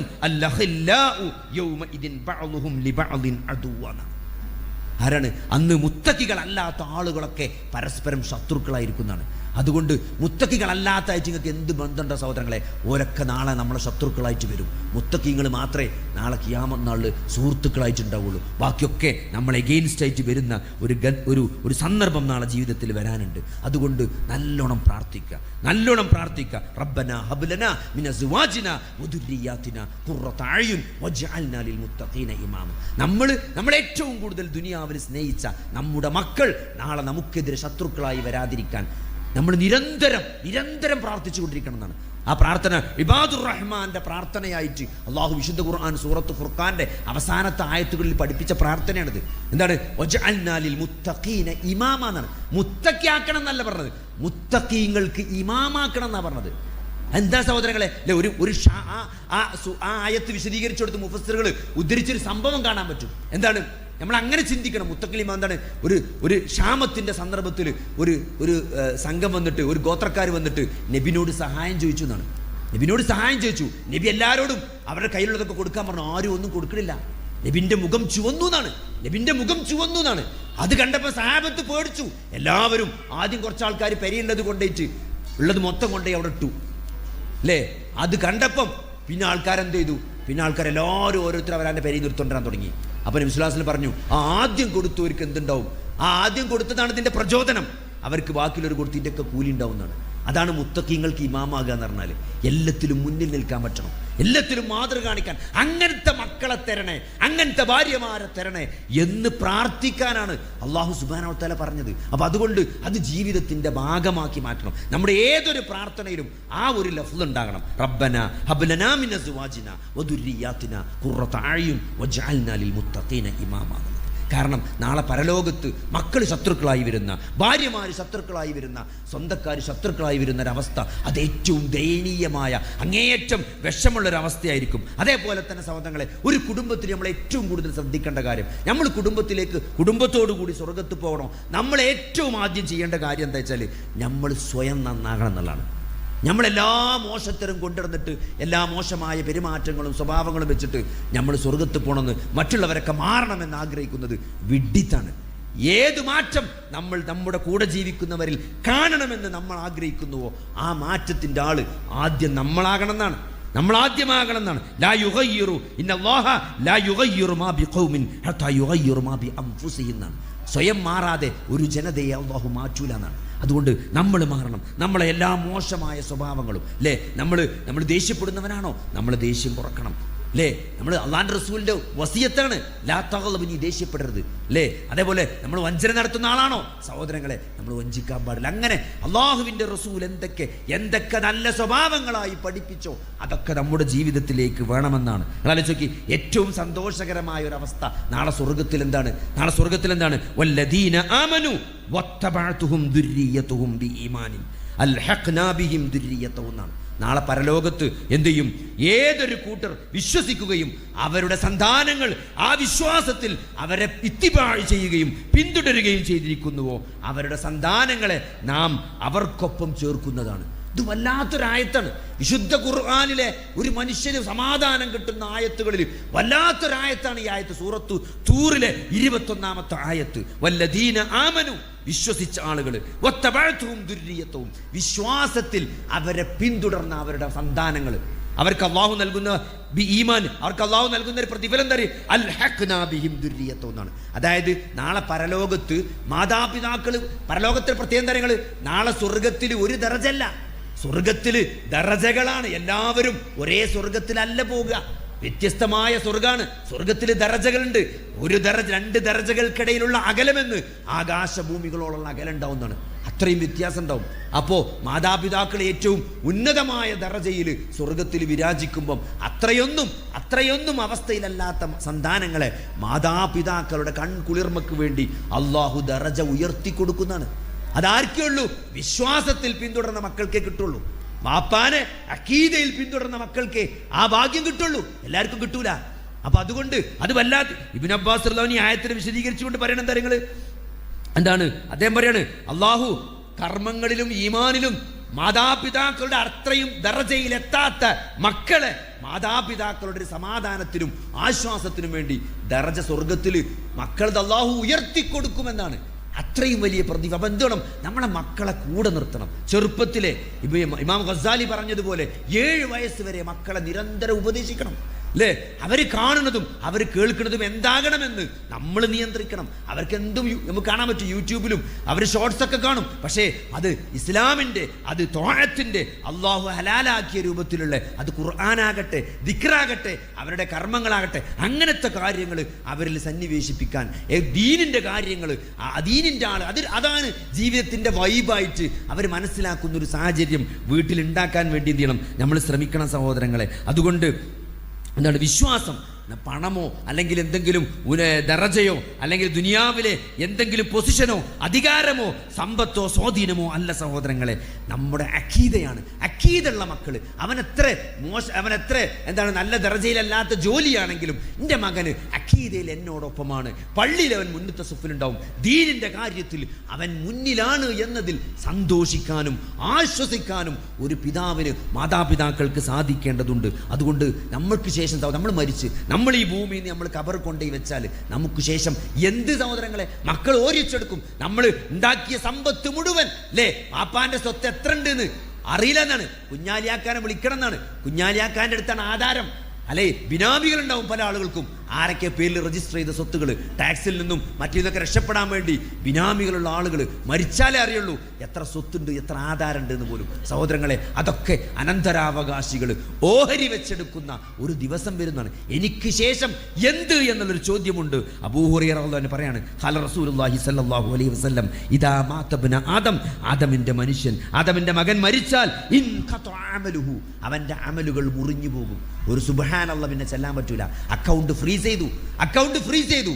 ആ അക്കൗണ്ടിലേക്ക് ഒരു സുബ്ഹാനല്ലാഹ് ചെല്ലാൻ, ഒരു 2 റക്അത്ത് സുന്നത്ത് നിസ്കരിക്കാൻ ഒന്നും ആ അക്കൗണ്ടിലേക്ക് പിന്നെ കയറ്റാൻ സാധ്യമല്ല.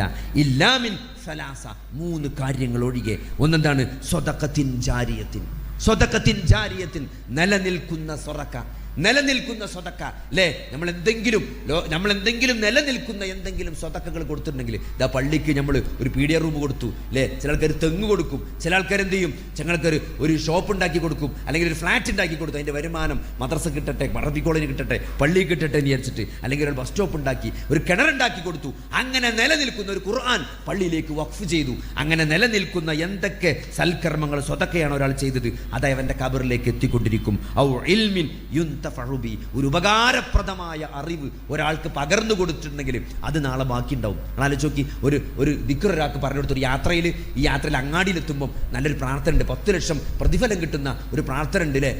അഷ്ഹദു അല്ലാ ഇലാഹ ഇല്ലല്ലാഹു വഹ്ദഹു ലാ ശരീക ലഹു വഅഷ്ഹദു അന്ന ലാ ഇലാഹ ഇല്ലല്ലാഹ് യുഹ്യി വയുമീതു വഹുവ ഹയ്യുൻ ലാ യമൂത് ബിയദിക്കൽ ഖൈർ വഹുവ അലാ കുല്ലി ഷൈഇൻ ഖദീർ എന്നുള്ള പ്രാർത്ഥന. അത് അങ്ങാടി ചെല്ലുക, 10 ലക്ഷം ഹസനാത്ത് എഴുതപ്പെടുന്നു. അത് യാത്രയിൽ അങ്ങാടി കൂടെ പോകുമ്പോൾ, നമ്മൾ എത്രയോ ദിവസം വണ്ടിയായിട്ട് അങ്ങാടി കൂടെ പോകുന്നുണ്ട്, ആ അങ്ങാടിയിലെത്തുമ്പോൾ ഒന്ന് പ്രാർത്ഥിക്കുക അല്ലേ? ഒരു കയറ്റം കയറുമ്പോൾ, യാത്ര പോകുമ്പോൾ കയറ്റം ഇറക്കം തന്നെ ഉണ്ടാകുക, ഒരു കയറ്റം കയറുമ്പോൾ അല്ലാഹു അക്ബർ, ഒരു സുബ്ഹാനല്ലാഹ്, ഒരു ഇറക്കിറങ്ങുമ്പോൾ ഒരു സുബ്ഹാനല്ലാഹ്, അങ്ങനെ ഒരു ദിക്ർ ഒരാൾക്ക് പറഞ്ഞെടുത്താൽ ആ നന്മ അയാൾ ചെയ്യുമ്പോൾ സഹോദരങ്ങളെ അതിൻ്റെ പ്രതിഫലം നമ്മൾ എന്നോ പറഞ്ഞെടുത്തേക്കാരം. നമ്മൾ മരിച്ചിട്ടും ആ യാത്രയിൽ അയാൾ ചെല്ലുമ്പം, ഓരോ അങ്ങാടിയിൽ അയാളത് ചെല്ലുമ്പോൾ അതിന്റെ കൂലി നമ്മളെ ഖബറിലേക്ക് വരുന്നതാണ്.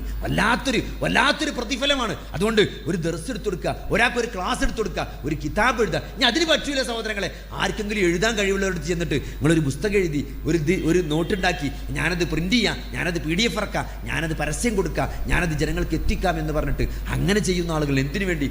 നാളെ പ്രതിഫലം കിട്ടണമെന്ന് ആഗ്രഹിച്ച്, ഖബർക്ക് വല്ലതും വരണമെന്ന് ആഗ്രഹിച്ചിട്ട്. ഔ വലദിൻ സ്വാലിഹിൻ, മൂന്നാമത്തെ തരങ്ങൾ നമുക്ക് വേണ്ടി പ്രാർത്ഥിക്കുന്ന മക്കള് വാപ്പാന്റെ ആധാരം ഓരിയച്ച് ആധാരത്തിന് കടികൂടി അല്ലെങ്കിൽ സമ്പത്തിന് വേണ്ടി കടികൂടുന്ന മക്കളല്ല. ആ മരിച്ചിട്ടും ആ മരണം വരെ തൻ്റെ മാതാപിതാക്കൾക്ക് കാരുണ്യം ചൊരിയണമേ എന്ന് പ്രാർത്ഥിക്കുന്ന മക്കള്. അങ്ങനത്തെ മക്കളെയാണ് സഹോദരങ്ങളെ നമ്മൾ ഉണ്ടാക്കേണ്ടത്. പദവികളും അലങ്കാരവും ശമ്പളവും ഡിഗ്രികളും സ്വാധീനവുമുള്ള വലിയ മക്കളെ ഉണ്ടാക്കണം എന്നല്ല, ഉണ്ടാക്കരുത് എന്നല്ല, പക്ഷേ അതിൻ്റെ ഒക്കെ കൂടെ തൻ്റെ മാതാപിതാക്കൾക്ക് വേണ്ടി ആത്മാർത്ഥമായി പ്രാർത്ഥിക്കുന്നവരായിരിക്കണം എന്ന ഒരു ബോധം കൂടി കുഞ്ഞുനാളിലേ നമുക്ക് കൊടുക്കാൻ പറ്റണമെങ്കിൽ എന്ത് വേണം? നമ്മൾ ജീവിക്കുമ്പം നമ്മുടെ മാതാപിതാക്കളെ ചേർത്ത് നിർത്തിയാലാണ് ആ കുട്ടിയാക്കത് പാടാക. നമ്മളെങ്ങനെ പ്രാർത്ഥന എങ്ങനെ പറഞ്ഞ് പഠിപ്പിച്ചിട്ടും കാര്യമില്ല.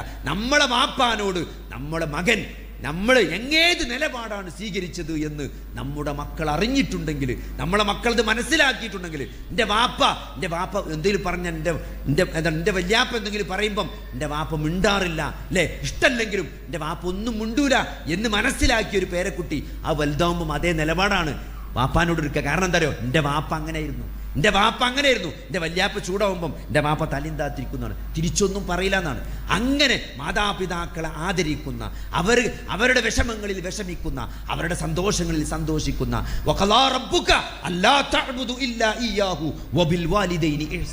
അല്ലാഹുവിനെ ആരാധിക്കണം എന്നതിനോട് ചേർത്തുകൊണ്ട് അല്ലാഹു സുബ്ഹാനഹു വ തആല പറഞ്ഞ കാര്യമാണ് മാതാപിതാക്കൾക്ക് നന്മ ചെയ്യണമെന്നത് അല്ലേ? അപ്പം അതുകൊണ്ട് അത് നമ്മൾ ജീവിതത്തിൽ എങ്ങനെ പ്രാവർത്തികമാക്കിയിട്ടുണ്ടോ, അത് നമ്മുടെ മക്കളെ നമ്മൾ എങ്ങനെ ബോധ്യപ്പെടുത്തി പഠിപ്പിച്ചിട്ടുണ്ടോ, അത് പറഞ്ഞു പഠിപ്പിക്കലല്ല. അതേപോലെ നമ്മളെ വാപ്പാക്ക് നമ്മൾ കൊടുക്കുന്ന കെയർ, നമ്മളെ വാപ്പാക്ക് നമ്മൾ ജീവിതത്തിൽ കൊടുക്കുന്ന സ്ഥാനം അതറിഞ്ഞനുഭവിച്ച നമ്മുടെ മക്കള് നമുക്ക് ആ കെയർ തിരിച്ചു തരും സഹോദരങ്ങളെ. അങ്ങനെയാണ് നമ്മൾ മാതാപിതാക്കളെ സംരക്ഷിക്കേണ്ടത്. അതുകൊണ്ട് അങ്ങനത്തെ മക്കളെയാണ് നമ്മൾ വളർത്തേണ്ടത്.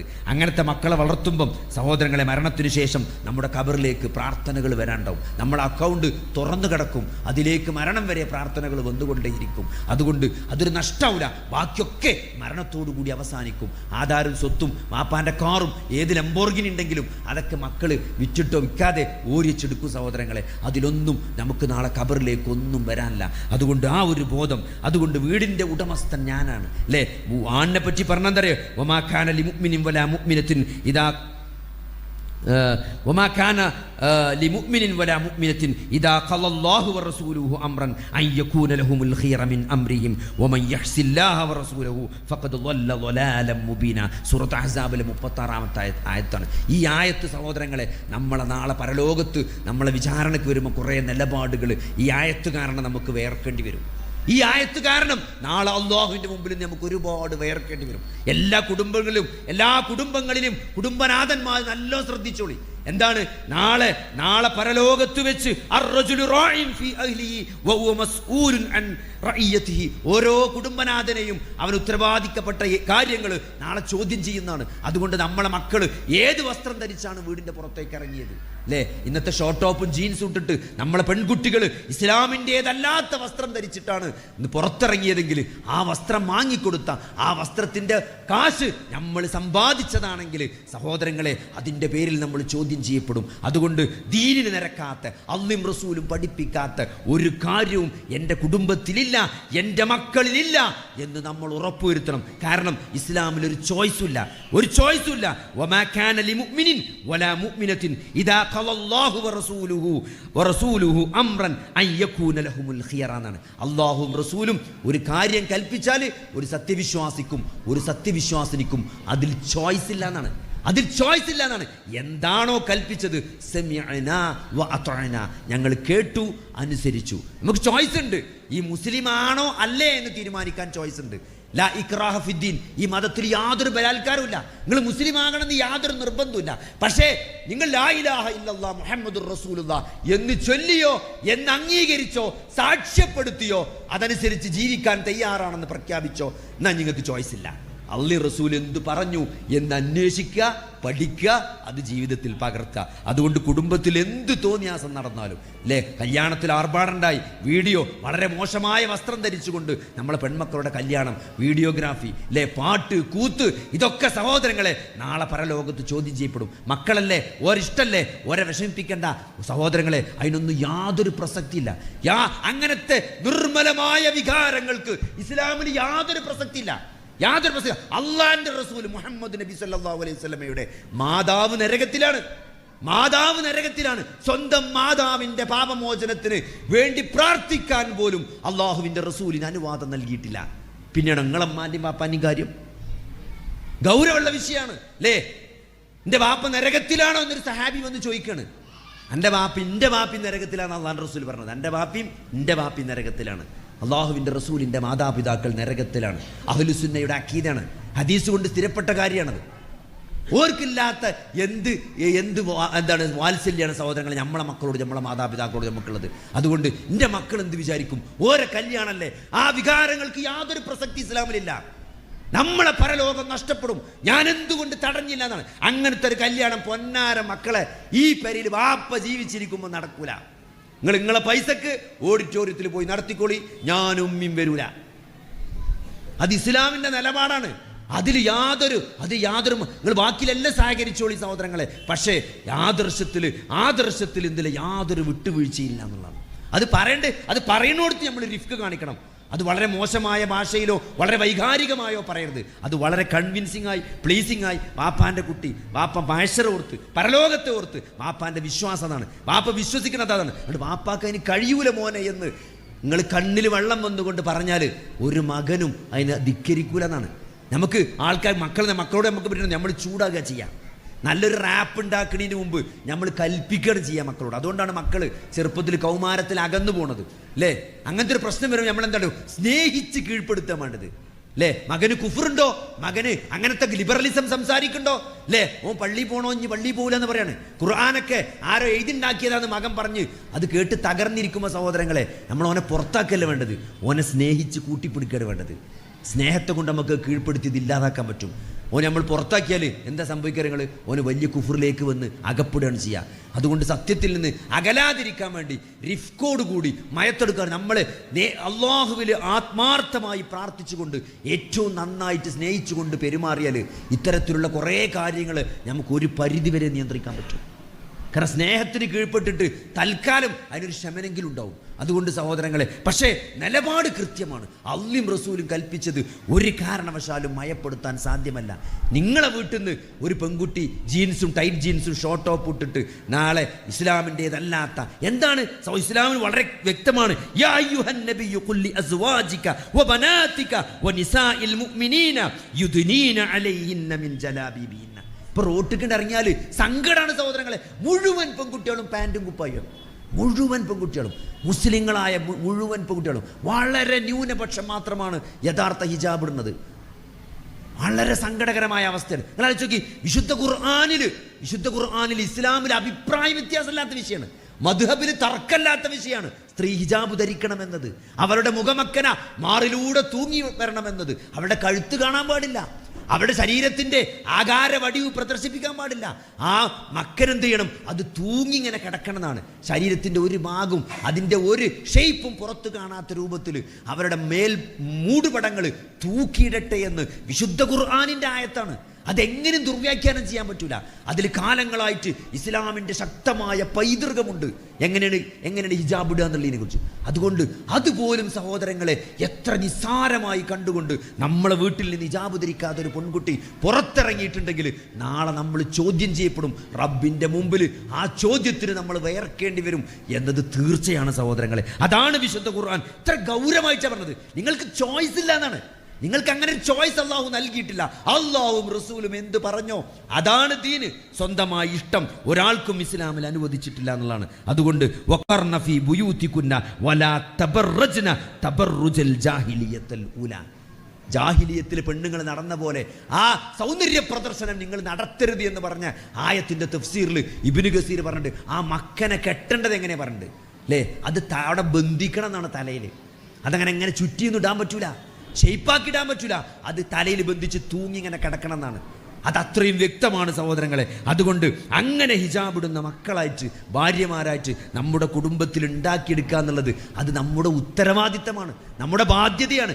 അതിന് പറ്റിയ പെണ്ണിനെ കെട്ടാൻ പാടുള്ളൂ, അതിന് പറ്റിയ പെണ്ണിനെ മരുവളായിട്ട് കൊണ്ടുവരാൻ പാടുള്ളൂ. അപ്പൊ അതുകൊണ്ട് ആ ഒരു ബോധം അങ്ങനത്തെ കുട്ടികളെ, അങ്ങനത്തെ സന്താനങ്ങളെ പ്രസവിക്കാനും വളർത്താനുമുള്ള ആക്കുണ്ടാകേണ്ട ഒരു ക്വാളിഫിക്കേഷൻ ഉണ്ട്. ആ ക്വാളിഫിക്കേഷനിലെ പെണ്ണിനെ എന്ത് ചെയ്യാൻ പറ്റുള്ളൂ? നമ്മൾ കെട്ടാൻ പാടുള്ളൂ, അല്ലെങ്കിൽ നമ്മളെ മക്കൾ കെട്ടാൻ പാടുള്ളൂ. ആ ഒരു ബോധമാണ് നമുക്ക് ഒന്നിച്ച് കുടുംബത്തോടെ സ്വർഗത്തിലേക്ക് പോകണമെങ്കിൽ ആ ഒരു ബോധം നമ്മൾ ജീവിതത്തിൽ നിലനിർത്തണം. ആ ബോധത്തിനനുസരിച്ചുള്ളൊരു ജീവിതവും പ്രവർത്തനവും ആത്മാർത്ഥമായ പ്രാർത്ഥനയും ഒരു നിർഭരമായ ഒരു മനസ്സുകൂടി ഉണ്ടെങ്കിൽ സഹോദരങ്ങളെ അതിന് പടച്ചോൻ്റെ തൗഫീക്ക് ഉണ്ടാവും. അതേപോലെ തന്നെ എന്താണ് ഭാര്യ എന്ന് പറഞ്ഞാൽ വീട്ടിലെ റാണിയാണ്. സ്ത്രീകളെ സംബന്ധിച്ചിടത്തോളം വലിയ പ്രയാസങ്ങൾ കുട്ടികളെ വളർത്തുന്നതിലൊക്കെ ഉണ്ട്. പലപ്പോഴും എന്ത് ചെയ്യും, ആണുങ്ങളെ എന്ത് ചെയ്യും, ഗൾഫിലാണെങ്കിലും അതേപോലെ ജോലിയൊക്കെ തിരക്ക് പിടിച്ച ആളുകളാണെങ്കിലും കൂടുതൽ ഉത്തരവാദിത്തം പെണ്ണുങ്ങൾക്ക് ഉണ്ടാകുക. അപ്പോൾ അതിലൊരിക്കലും ഒരു പെണ്ണ് വിഷമിക്കേണ്ടതില്ല. കാരണം ഏറ്റവും വലിയ ഓഫറാണ് ഇബ്നു ഹിബ്ബാൻ റിപ്പോർട്ട് ചെയ്യുന്ന ഹദീസിൽ നമുക്ക് കാണാൻ പറ്റും. എന്താണ്? അന്ന നബിയ്യ സല്ലല്ലാഹു അലൈഹി വസല്ലം ഖാല ഇദാ സല്ലത്തിൽ മർഅതു ഖംസഹ. ഒരു പെണ്ണ് 5 നേരം നിസ്കരിച്ചു. വസാമത്ത് ശഹ്റഹ. റമദാനിൽ ഒരു മാസം മുഴുവൻ നോമ്പ് നോറ്റു. വഹഫിളത്ത് ഫർജഹ. അവരുടെ ഗുഹ്യസ്ഥാനം അവൾ സംരക്ഷിച്ചു. വ അതഅത് സൗജഹ. അവരുടെ ഭർത്താവിനെ അവർ അനുസരിച്ചു. സ്വർഗ്ഗമാണ് പടച്ച ഓഫർ. ആണുങ്ങൾക്ക് സ്വർഗം കിട്ടാൻ അത്ര ഈസി അല്ല. പക്ഷെ പെണ്ണുങ്ങളെ സംബന്ധിച്ചിടത്തോളം കല്യാണം കഴിച്ചാൽ മതി അല്ലെ? ഒരു പെണ്ണിന് സ്വർഗം കിട്ടാൻ എന്ത് ചെയ്താൽ മതി? കല്യാണം കഴിച്ച് ഭർത്താവിനെ തൃപ്തിപ്പെടുത്തിയാൽ മതി. 5 നേരം എന്തായാലും നിസ്കരിക്കണം, റമദാൻ മാസം എന്തായാലും നോമ്പ് വിൽക്കണം. ഈ 3 കാര്യങ്ങൾ ചെയ്താൽ, ഗുഹ്യസ്ഥാനം സംരക്ഷിക്കുകയും ചെയ്താൽ നാളെ അള്ളാഹു സ്വർഗം തരുന്നതാണ്. അത്രയും എളുപ്പം സ്വർഗം കിട്ടുന്നത് എന്തുകൊണ്ടാണ്? നല്ല മെനക്കെടാണിത്. ഭർത്താവിനെ സന്തോഷിപ്പിക്കുക എന്ന് പറഞ്ഞാൽ അത്ര എളുപ്പമല്ല. ചിലപ്പോൾ ചൂടാകാനൊക്കെ തോന്നും, ചിലപ്പോൾ സഹകരിക്കാതിരിക്കാൻ തോന്നും, ചിലപ്പം തെറ്റാൻ തോന്നും അല്ലേ? പക്ഷെ അതൊക്കെ ചെയ്യാതിരിക്കണമെങ്കിൽ നല്ല അള്ളാഹുവിൻ്റെ അടുത്ത് നിന്ന് പ്രതിഫലം കിട്ടുമെന്നുള്ള നല്ല എന്ത് വേണം? നല്ല ബോധം വേണം. നോക്കി, ഉമ്മു സുലൈം റളിയല്ലാഹു അൻഹു ആരാണ്? എന്താണ്? അനസ് റളിയല്ലാഹു അൻഹു പറയാണ്, അബൂ തൽഹ റളിയല്ലാഹു അൻഹു ഉമ്മു സുലൈമിന് ഒരു കുട്ടി ഉണ്ടായിരുന്നു. ഉമ്മു സുലൈം റളിയല്ലാഹു അൻഹുവിൽ അബൂ തൽഹ, ഭർത്താവായ അബൂ തൽഹക്ക് ഒരു കുട്ടി ഉണ്ടായിരുന്നു. ആ കുട്ടി മരിച്ചു. മൂപ്പര് യാത്ര പോയി തിരിച്ചു വന്നപ്പോൾ കുട്ടി മരിച്ചു കിടക്കണം. അപ്പോൾ അദ്ദേഹത്തെ അറിയിച്ചില്ല എന്നാണ്. അറിയിക്കാതെ ഈ കുട്ടിയെ മാറ്റി റൂമിൽ കിടത്തിയിട്ട് ഭർത്താവ് വന്ന് യാത്രാക്ഷീണമൊക്കെ മാറ്റി നല്ല ഭക്ഷണമൊക്കെ കൊടുത്ത് നന്നായി സന്തോഷിപ്പിച്ച് അവരെന്ത് ചെയ്തു? അവർ പരസ്പരം ശാരീരിക ബന്ധത്തിലേക്ക് ഏർപ്പെട്ടതിന് ശേഷം ഭാര്യ ഉമ്മു സുലൈം അബൂ തൽഹനോട് ചോദിക്കുകയാണ്, ഒരാളെടുത്ത് നമ്മൾ എന്തെങ്കിലും സൂക്ഷിക്കാൻ ഏൽപ്പിച്ചിട്ട് അത് തിരിച്ചു ചോദിക്കുമ്പം അത് കൊടുക്കണ്ടേന്ന് ചോദിച്ചു. പിന്നെന്താ അല്ലേ, നമ്മളടുത്ത് എന്തെങ്കിലും ഒരാൾ സാധനം ഏൽപ്പിച്ചിട്ട് അത് തിരിച്ചു ചോദിച്ചാൽ കൊടുക്കണ്ടേന്ന് ചോദിച്ചു. എന്നാൽ നമ്മളെ മകനെ, അള്ളാഹു നമുക്ക് തന്ന മകനെ അള്ളാഹു തിരിച്ചു കൊണ്ടുപോയിക്കണെന്ന് പറഞ്ഞു. അപ്പോൾ അദ്ദേഹത്തിന് ഭയങ്കര സങ്കടമായി, വിഷമമായി. കാരണം ജനാബത്തിൻ്റെ ഒരു അവസ്ഥയിലാണല്ലോ ഈ ഒരു വർത്താനം കേൾക്കേണ്ടി വന്നത്. അദ്ദേഹം നബിനോട് പോയിട്ട് പരാതി പറഞ്ഞു എന്നാണ് ഇങ്ങനെ കാണിച്ചിന്. നബി സല്ലല്ലാഹു അലൈഹി വസല്ലമ പ്രാർത്ഥിച്ചു എന്നാണ്. നബി സല്ലല്ലാഹു അലൈഹി വസല്ലമ പ്രാർത്ഥിച്ചതായിട്ട് ഹദീസിൽ കാണാമെന്നാണ്. നിങ്ങൾക്ക് 2 പേർക്കും ഈ രാത്രിയിൽ അള്ളാഹു ബറക്കത്ത് നൽകട്ടെ എന്നാണ്. എന്നിട്ട് എന്താണ്? ആ രാത്രിയിൽ അവരുടെ ശാരീരിക ബന്ധത്തിലുണ്ടായ കുട്ടി അബ്ദുള്ള എന്നൊരു കുട്ടി ജനിച്ചു. ആ കുട്ടിക്ക് 9 കാര്യങ്ങളായ മക്കളെയാണ് അള്ളാഹു സുബ്ഹാനഹു വ തആല കൊടുത്തത്. നിങ്ങൾ ആലോചിച്ച് നോക്കി. അപ്പം എന്താണ്? അങ്ങനത്തെ എല്ലാം അള്ളാഹുവിൻ്റെ തൃപ്തി ആഗ്രഹിച്ചുകൊണ്ട് ഏത് പ്രതിസന്ധിയിലും ക്ഷമിക്കാനും ഭർത്താവിനെ തൃപ്തിപ്പെടുത്താനും കഴിയുന്ന ഒരു ഭാര്യയെ സംബന്ധിച്ചിടത്തോളം നോക്കി, അള്ളാഹിൻ്റെ റസൂല്, ഈ ലോകത്ത് അള്ളാഹുവിൻ്റെ റസൂൽ ഏറ്റവും കൂടുതൽ സ്നേഹിച്ചത് ആരാണ്? അള്ളാഹു കഴിഞ്ഞാൽ ഫാത്തിമ ബി. നമുക്ക് കാണാൻ പറ്റും, മനുഷ്യന്മാരിൽ ഏറ്റവും കൂടുതൽ സ്നേഹിച്ചത് ഫാത്തിമ റളിയല്ലാഹുവിനെക്കാണ്. അത്രയും വലിയ ബന്ധമാണ് ആ ഉമ്മയും ആ വാപ്പയും മകളും തമ്മിലുണ്ടായിരുന്നത്. ആ ഫാത്തിമ റളിയല്ലാഹു അൻഹ എന്താണ്, കയ്യമ്മ മുഴുവൻ തയമ്പ് വന്നിട്ട് കുമിള കെട്ടിയിട്ട് നബി സല്ലല്ലാഹു അലൈഹി വസല്ലമിൻ്റെ അടുത്തേക്ക് വരികയാണ്. ഒരു വേലക്കാരി ഈ മാവ് കുഴച്ച് മാവുമ്മ പണിയെടുത്തിട്ട് കൈ മുഴുവൻ പുളവും കെട്ടിയിരിക്കുകയാണ് അല്ലേ. പുളവും കെട്ടിയിട്ട് നബിൻ്റെ അടുത്ത് വന്നൊക്കെയാണ്. നബി അവിടെ വീട്ടിലില്ല. ആയിഷാബിയോട് പറയണം വന്ന കാര്യം എന്താണ്, എങ്ങനെങ്കിലും ഒരു സർവൻറ്റിനെ, ഒരു വേലക്കാരനെ കിട്ടണമെന്ന് നബിനോട് വാപ്പാനോട് പറയണമെന്ന് പറഞ്ഞിട്ട് തിരിച്ചു പോയി എന്നാണ്. നബി സല്ലല്ലാഹു അലൈഹി വസല്ലമ മടങ്ങി വന്നപ്പം ആയിഷ റളിയല്ലാഹു പറഞ്ഞു, ഫാത്തിമ വന്നീന്നു, ഓളെ കയ്യൊക്കെ ആകെ മുറിയിക്കണ്, ഓക്ക് ഒരാളെ പണിക്കുവാണെന്നാണ് പറയണമെന്ന് പറഞ്ഞപ്പം ഞാൻ നേരിട്ടാണ് പോയിക്കൊണ്ടെന്നാണ്. നബി നേരെ പോവുകയാണ്. നേരെ ഫാത്തിമ ബീവിൻ്റെ വീട്ടിൽ ചെല്ലുകയാണ്. അവിടെ ഓരിങ്ങനെ ഭക്ഷണം കഴിക്കാൻ വേണ്ടി ഇരിക്കുന്ന സന്ദർഭത്തിൽ നബി അതിൻ്റെ ഇടയിലിരുന്ന്, ഹദീസിൽ കാണാൻ പറ്റും, നബി സല്ലല്ലാഹു അലൈഹി വസല്ലം ഫാത്തിമൻ്റെ അലിൻ്റെ ഇടയിലിരുന്നു എന്നാണ്. അത് ആ കാല്, നബിൻ്റെ കാല് തട്ടിയിട്ട് അലി റളിയല്ലാഹുവിൻ്റെ നെഞ്ഞ് തണുപ്പോടി എന്ന് ഹദീസിൽ അലി റളിയല്ലാഹു പറഞ്ഞതായിട്ട് കാണാൻ പറ്റും. എന്നിട്ട് ഞങ്ങൾക്ക് വേലക്കാരിനേക്കാൾ നല്ലൊരു കാര്യം ഞങ്ങൾക്ക് പറഞ്ഞു തരട്ടെന്നാണ്. എന്താണ് ആ കാര്യങ്ങൾ? എന്താണ്? നിങ്ങൾ കടക്കാൻ നേരത്ത് 33 വട്ടം സുബ്ഹാനല്ലാഹ്, 33 വട്ടം അൽഹംദുലില്ലാഹ്, 34 വട്ടം അല്ലാഹു അക്ബർ എന്ന് പറഞ്ഞാൽ അതാണ് മക്കളെ നിങ്ങൾക്ക് അതിനേക്കാൾ ഖൈർ എന്ന് അള്ളാഹിൻ്റെ റസൂൽ പഠിപ്പിക്കുകയാണ്. അള്ളാഹിൻ്റെ റസൂൽ സഹോദരങ്ങളെ, അങ്ങനെ ഒരു പ്രതിസന്ധിയിലും ഒരു പ്രയാസത്തിലും ശാരീരികവും മാനസികവുമായ ഒരു പ്രയാസം, ഒരു പ്രതിസന്ധിയും ജീവിതത്തിൽ വരുമ്പം അള്ളാഹുവിൻ്റെ റസൂൽ ഫാത്തിമ ബീവിയെ പഠിപ്പിച്ചതുപോലെ ആ ദിക്ർ, അള്ളാഹിനെ ഓർക്കാൻ, അള്ളാഹുവിൻ്റെ ദിക്ർ ഉച്ചരിക്കാൻ, അള്ളാഹുവിനെ ഓർത്ത്, അലാ ബിദിക്രില്ലാഹി തത്മഇന്നുൽ ഖുലൂബ്, ഹൃദയങ്ങൾക്ക് സമാധാനമുണ്ടാകുന്നത്. ഭൗതികപരമായ ശാരീരികമായ പ്രശ്നങ്ങളിൽ, മാനസികമായ വിഷമങ്ങളിൽ ഒരു സമാധാനം കൊണ്ടുവരാൻ അള്ളാഹുവിനെ പറ്റിയുള്ള ദിക്റാണ്, ഓർമ്മയാണ് ഏറ്റവും പവർഫുൾ ആയതാണ്. അതാണ് അള്ളാഹിൻ്റെ റസൂൽ സ്വന്തം മക്കളെ പഠിപ്പിച്ചതാണ് സഹോദരങ്ങളെ. അതുകൊണ്ട് ആ അള്ളാഹുവിനെ ഓർക്കാൻ, ഏത് പ്രതിസന്ധിയിലും അള്ളാഹുവിനെ ഓർക്കാൻ നമുക്ക് അള്ളാഹുവിൻ്റെ റസൂൽ നൽകിയ വലിയ പാഠങ്ങളുണ്ട്. അതേപോലെ തന്നെ സഹോദരങ്ങളെ, നമസ്കാരം കൽപ്പിക്കുക എന്നുള്ളത്, മക്കളെ നമസ്കാരം പഠിപ്പിക്കുക എന്നുള്ളത്, അത് മദ്രസിന്ന് മാത്രമല്ല, മദ്രസിലെ ഉസ്താദിൻ്റെ ഉത്തരവാദിത്തമല്ല. നല്ല ഖുശൂഓടുകൂടി, അദബോടുകൂടി എന്തിനാണ് നമസ്കരിക്കുന്നത് എന്ന് മക്കളെ പ്രായോഗികമായി നമസ്കാരം പഠിപ്പിക്കുക എന്നുള്ളത് മാതാപിതാക്കളുടെ കൂടി ഉത്തരവാദിത്തമാണ്. വഅ്മുർ അഹ്ലക ബിസ്വലാത്തി വസ്തബിർ അലൈഹ എന്നാണ്. നിങ്ങൾ നമസ്കാരത്തിന് കൽപ്പിക്കുകയും അതിൽ ക്ഷമാപൂർവം ഉറച്ചു നിൽക്കുകയും ചെയ്യാൻ പറയും. ഖുർആന്റെ ആയത്താണ്. നല്ല ക്ഷമമാണ്. നിസ്കരിച്ചാൻ പറഞ്ഞാൽ ചിലപ്പോൾ കുട്ടികൾ ഇങ്ങനെ തട്ടിത്തിരിഞ്ഞ് നിൽക്കും. അസർ നിസ്കരിച്ച് വെച്ചാൽ ഞാൻ നിസ്കരിച്ചാറ്, പിന്നെ ഉണ്ടാവും ഇങ്ങനെ അതിൽ പോയിട്ട് ഇതിൽ വന്ന് നടക്കുന്നുണ്ടാവും അല്ലേ. ഇതിലാണ് പോയിട്ട് അതിൽ വന്നിട്ട് അഭിജി പോയില്ലേ, ഞാൻ ഇപ്പോൾ പോകാം. അങ്ങനെ നമുക്ക് ചിലപ്പോൾ എന്ത് ചെയ്യും, നമ്മൾ പെട്ടെന്ന് ദേഷ്യം വരും. അങ്ങനെ ആ വിഷയത്തിൽ നമ്മളെ നല്ല പരീക്ഷിക്കപ്പെടും. പക്ഷേ ക്ഷമാപൂർവ്വം നമസ്കാരത്തിൻ്റെ വിഷയത്തിൽ ഉറച്ചു നിർത്തണം. നമ്മൾ വീട്ടിലെ കിങ്ങാണോ സഹോദരങ്ങളെ? രാവിലെ നമ്മൾ ആൺകുട്ടികൾ പള്ളിക്ക് നമ്മളെ കൂടെ ജമാഅത്തിന് വരണം. നമ്മൾ നീക്കുമ്പം നമ്മളെ മക്കളവിടെ എണീറ്റ് പെൺകുട്ടികൾ വരി നിസ്കരിക്കണം. നമ്മളെ ആൺകുട്ടികൾ നമ്മളെ പിന്നാലെ നമ്മളെ കൂടെ നമസ്കാരത്തിന് വരണം. അത് പേടിപ്പിച്ചിട്ടും അടിച്ചിട്ടും അല്ല സഹോദരങ്ങളെ, അതൊരു ശീലമാക്കി മാറ്റി, അതൊരു സ്നേഹത്തിലുള്ള വാപ്പാനോടുള്ള സ്നേഹമായി. എൻ്റെ വാപ്പ അങ്ങനെയാണ്, ഞാൻ എൻ്റെ വാപ്പയും പള്ളിയിൽ പോകുന്നുള്ളത്, അതൊരു വികാരമാണ്. അതാണ് ദീൻ എന്ന് പറഞ്ഞാൽ. ആ ഒരു രൂപത്തിൽ നമസ്കാരത്തെ കൽപ്പിക്കാൻ നമുക്ക് സാധിക്കേണ്ടതുണ്ട് സഹോദരങ്ങളെ. ഖദ് അഫ്ലഹൽ മുഅ്മിനൂൻ. ആരാണ് വിജയിച്ചവർ? അല്ലദീനഹും ഫീ സ്വലാത്തിഹിം ഖാശിഊൻ. നമസ്കാരത്തിൽ ഭയഭക്തിയുള്ളവരാണ്. എൻ്റെ വാപ്പ നിസ്കരിക്കുന്നത് കണ്ടാൽ തന്നെ ആ നമസ്കാരത്തിനൊരു അദബുണ്ട് എന്ന് മക്കൾക്ക് ബോധ്യപ്പെടണം. നമസ്കാരം സംതിങ് സീരിയസ് ആണ് എന്ന് മക്കൾക്ക് ബോധ്യപ്പെടണം. അതിങ്ങനെ വേഗം ഒരു പായി നിർത്തി കള്ളിത്തുണിയും ഒരു ബനിയനും ഇട്ടിട്ട് നിസ്കരിച്ചാന്ന് പറഞ്ഞാൽ അങ്ങനെ അല്ല നിസ്കരിക്കേണ്ടത്. എന്താണ്? ഏറ്റവും നല്ല വസ്ത്രത്തിനാണ്. ഇബ്നു ഉമർ റളിയല്ലാഹു അൻഹു ഖുദൂ സീനതകും ഇൻദ കുല്ലി മസ്ജിദിൻ എന്ന ഖുർആനിലെ സൂറത്ത് ആയത്തിറങ്ങിയതിന് ശേഷം ഇബ്നു ഉമർ ഏറ്റവും നല്ല വസ്ത്രം ഇട്ടുകൊണ്ടല്ലാതെ പള്ളിയിൽ വരാറില്ല എന്നാണ്. ചില ആൾക്കാർ പള്ളിക്ക് വരുന്നുണ്ട്, ബംഗാളികൾ വരുന്നവരാ, കള്ളിത്തുണിയും ആ കടക്കാനുള്ള ആ ഉറക്കത്തിലിട്ട് ബനിയനും ഇട്ടുകൊണ്ട് വരുന്നതാണ്. അള്ളാന്റെ മുമ്പിക്കല്ലേ സഹോദരങ്ങൾ? ആരെ മുമ്പിലാണ് നമ്മൾ നിൽക്കണേ? ഈ പ്രപഞ്ചത്തിന്റെ സൃഷ്ടാവായ അല്ലാഹു സുബ്ഹാനഹു വ തആലയുടെ മുനാജാത്താണ്, സംസാരാണ്. ഒരാള് നമ്മളെ കാണാൻ വരുന്നുണ്ട് പറഞ്ഞാൽ അറ്റ്ലീസ്റ്റ് നല്ലൊരു കുപ്പായം വേണ്ടിട്ടാണ് നമ്മൾ വരൂലേ? അത്രയും റെസ്പെക്ട് നമ്മൾ പടച്ചോന് കൊടുക്കില്ല എന്ന് പറഞ്ഞാൽ. അപ്പൊ അതുകൊണ്ട് ആയത്താണ് ഖുദൂ സീനതകും ഇൻദ കുല്ലി മസ്ജിദിൻ. എല്ലാ ആരാധന വേളകളും നിങ്ങൾ അലങ്കാരമണിയണം, അണിഞ്ഞൊരുങ്ങണം എന്നാണ് ആയത്തിന്റെ അർത്ഥം. ആ ആയത്ത് ഇറങ്ങിയതിന് ശേഷം ഇബ്നു ഉമർ റളിയല്ലാഹു അൻഹു ഏറ്റവും നല്ല വസ്ത്രത്തിലാണ് പള്ളിക്ക് നിസ്കരിക്കാൻ വരിക. അതുകൊണ്ട് ആ വരവ് കണ്ടാൽ തന്നെ നമ്മളെ നിസ്കാരം കണ്ടാൽ തന്നെ നമുക്ക് നിസ്കാരത്തിൻ്റെ ഒരു വാല്യൂ പോണ രൂപത്തിൽ നമ്മൾ മക്കളെ മുമ്പ് നിസ്കരിച്ചത്.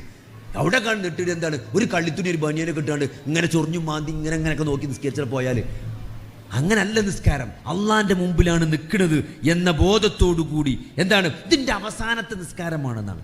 ഇതിൻ്റെ അവസാനത്തെ ആ നിസ്കാരത്തിന് തയ്യാറാകുക. ആ നിസ്കാരത്തിൽ ചെല്ലുന്നത് എന്താണ് പറയണത്? ഒരു അല്ലാഹു അക്ബർ. എത്ര തവണയാണ് നമസ്കാരത്തിൽ അല്ലാഹു അക്ബർ പറയണത്? ബാങ്കിൽ പറയണത്, ബാങ്കിന്റെ ജവാബിൽ പറയണത്, അല്ലേ, ഇഖാമത്തിൽ പറയണത്, നിസ്കാരം കഴിഞ്ഞിട്ട് സുബ്ഹാനല്ലാഹ് അല്ലാഹു അക്ബർ എത്രട്ടാ പറയണത്? എത്ര പ്രാവശ്യമാണ് ഒരു ദിവസം ഒരു വിശ്വാസി ജീവിതത്തിൽ പറഞ്ഞ അല്ലാഹു അക്ബർ? നിങ്ങൾ നാളെ ഒന്ന് എണ്ണിയൊക്കെ അത്രയും തവണ അല്ലാഹു അക്ബർ പറയുന്നുണ്ട്. ഒരു അല്ലാഹു അക്ബറെങ്കിലും ഒന്ന് ഇഖ്ലാസോടുകൂടി ആത്മാർത്ഥമായിട്ട് അതൊരു നിലപാടാണ്. എന്ത് പടച്ചോന്റെ വലിപ്പം മാത്രമല്ല അല്ലാഹു അക്ബർ എന്ന് പറഞ്ഞാൽ എൻ്റെ ജീവിതത്തിലെ നിലപാടാണ്. അള്ളാഹ്ക്കും റസൂലിനും എൻ്റെ ജീവിതത്തിൽ ഞാൻ എന്ത് സ്ഥാനം കൊടുത്തു എന്നാണ്. അള്ളാഹു വലിയവൻ തന്നെയാണ്. എൻ്റെ ജീവിതത്തിൽ എനിക്ക് ഏറ്റവും പ്രിയപ്പെട്ടത് അള്ളാഹും റസൂലാണെന്നുള്ള പ്രഖ്യാപനമാണ് അല്ലാഹു അക്ബർ. അതൊരു പ്രട്ടെങ്കിലും ആത്മാർത്ഥമായിട്ട് പറഞ്ഞാൽ നമ്മളെ ജീവിതം മാറിയില്ലേ?